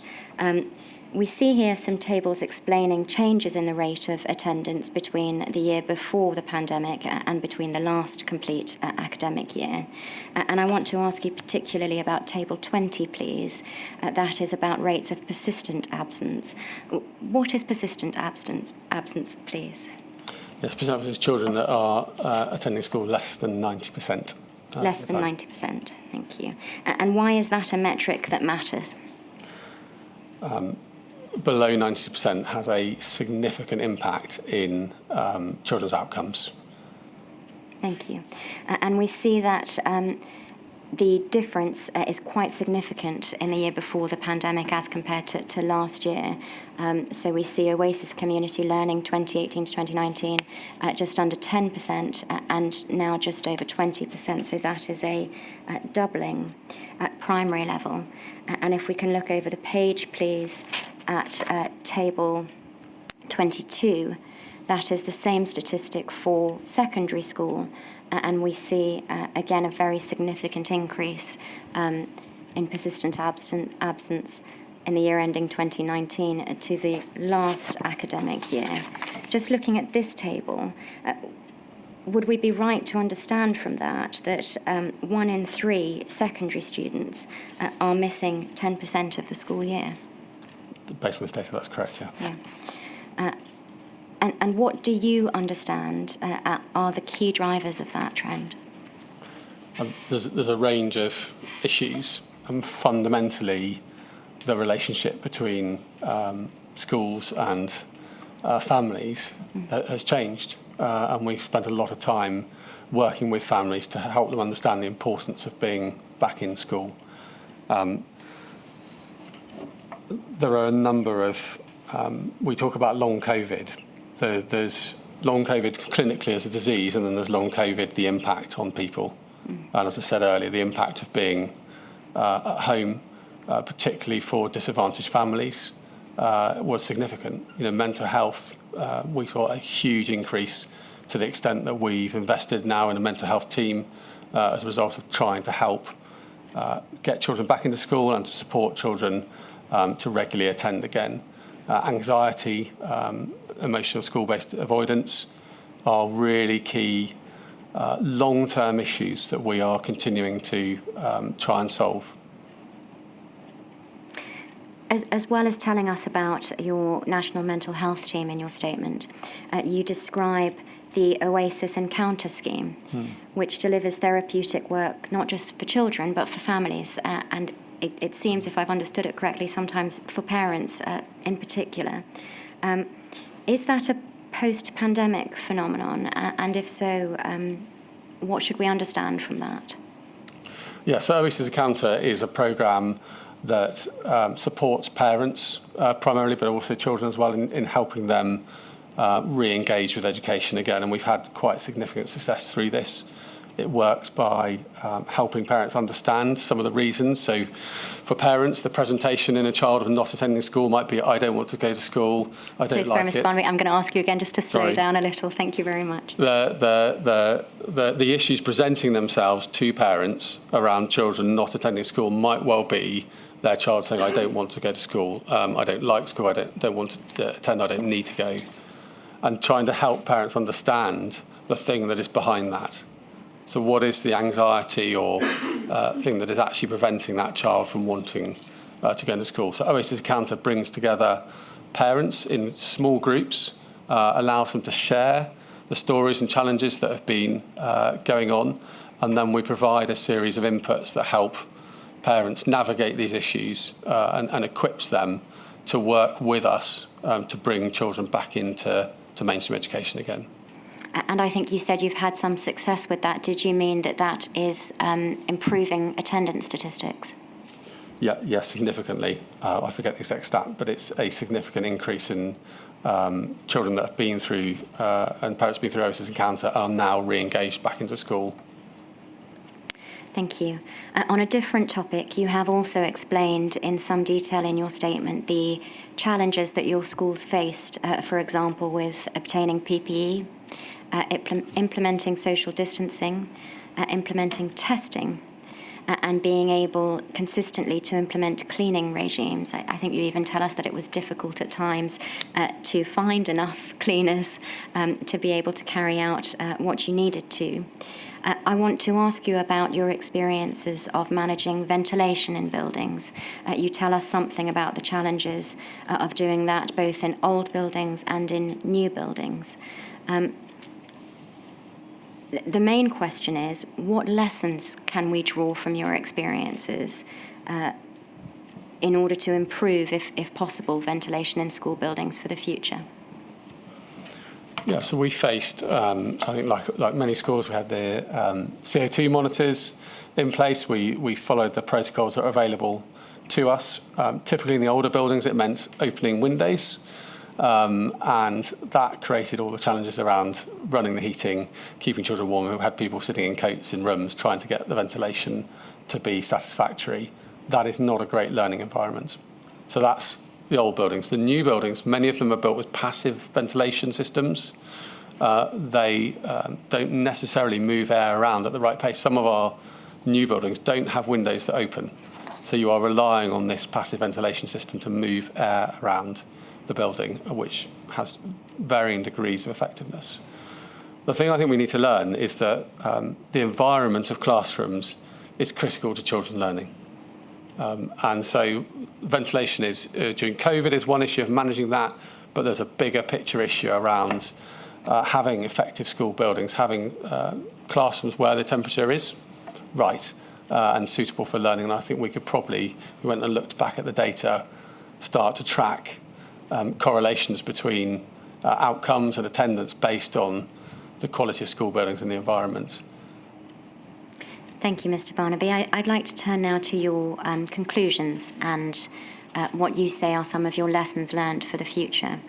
You make a number of points in your statement, and I won't go through them all, but one that I want to ask you about, because I don't think anybody else has raised this, is something that you call the benefits of PedTech. Can you explain, please, what that is and why you think it might be important in the future? So just to set the scene, so by the end of COVID, we had deployed 32,000 iPads. We had a universal offer of education. And when you have a single platform in every home, you can create a coherent online education system. So the thing about doing that is that there is a change in pedagogy that's required. So teaching to a class where you can see people is one approach. Teaching online changes the way that assessment works, the way that tasks are being set, the way that you manage conversations. Indeed, some of the curriculum that is suitable to be taught online, the way that breaks need to happen. And so PedTech is this concept of really thinking about the deployment of technology for the purpose of learning rather than the deployment of technology. So how do you actually line up an approach to teaching that fits with the technology that's deployed? And that's something that we spent a lot of time as we were deploying the technology across Oasis, of training our teachers, of making sure that they were equipped to maximise what was a very considerable investment that we made. Part of our thinking behind that, and the reason that we were able to mobilise such a large-scale deployment, was that we were already thinking about this. We already had a view that at some point the children will need a device to maximise their education, to close down that digital divide. And if we look in society, if anyone studied economics, you will know that whenever there is an industrial revolution in this country, two things need to happen. Number one, the education system has to change itself, has to develop the skills that people need. And number two, the gap between those that have and those that have not gets wider every time. And I think part of our approach in Oasis for the communities that we serve was to make sure that as we go into this next industrial revolution, which is AI and robotics, that our children don't get left behind. And because we had this strategic thinking going on, we'd already had a plan to deploy one-to-one devices. And so as COVID hit, we were able to pick up that plan and start deploying the devices out, which is what allowed us to bring online learning on much quicker than many others. Thank you very much, Mr. Barnaby. Was there, anything else that you wanted to say by way of lessons learned or overall reflections? I think overall, we talk about school closures. Our schools didn't close. Schools were not closed. You've seen 33% of vulnerable children in school. Head teachers I've spoken to, they worked harder than they'd ever worked. DSLs worked harder than they ever worked. Teachers that weren't in school were working. And so this idea of the school building or the school being closed wasn't the reality on the ground. And I think I would end just by saying, a huge thank you to Oasis staff, but actually to the wider education profession for keeping our children safe, for trying to minimise the impact on learning of children and their future careers and opportunities. Thank you very much, Mr. Barnaby. Those are all my questions, and there are no questions from any call participant. My lady, do you have any questions? Thank you very much indeed, Mr. Barnaby. You're an evangelist of the best kind. Thank you, lady.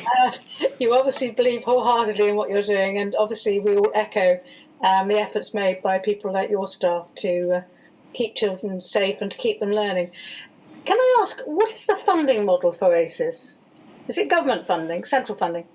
Yep, so Oasis is a group of charities, and one of those charities is Oasis Community Learning, which is what we've been talking about today, and Oasis Community Learning runs now 56 schools across the country, and there are other charities. So the vision for Oasis is a vision for community, and education is one part of that. And alongside that, we run Stop the Traffic, that's trying to prevent people trafficking. We run Oasis Restore, that's a new secure school that's trying to change the question around young people's social justice, to say, rather than saying, what did you do, saying, what happened to you? How is this 11, 12, 13-year-old locked up? What's happened to that child? We run food banks, food pantries, we do debt advice work, family support work, and it is this integration, a holistic offer brought together around a hub, including the school, that provides what we think is this sort of piece of social infrastructure, this village, if you like, that allows children and families to thrive, that gives some of the most disadvantaged communities that advantage, that social justice, to help them have the same opportunities that many of us in this room have had. Very worthwhile cause. Thank you very much indeed, Ms. Barry, for all that you're doing at Oasis, and thank you for all the help you've given to this inquiry. It's been a very interesting afternoon. Thank you, lady. My lady, that concludes the evidence today. Thank you, Ms. Keown. I shall return tomorrow for a 10 o'clock start.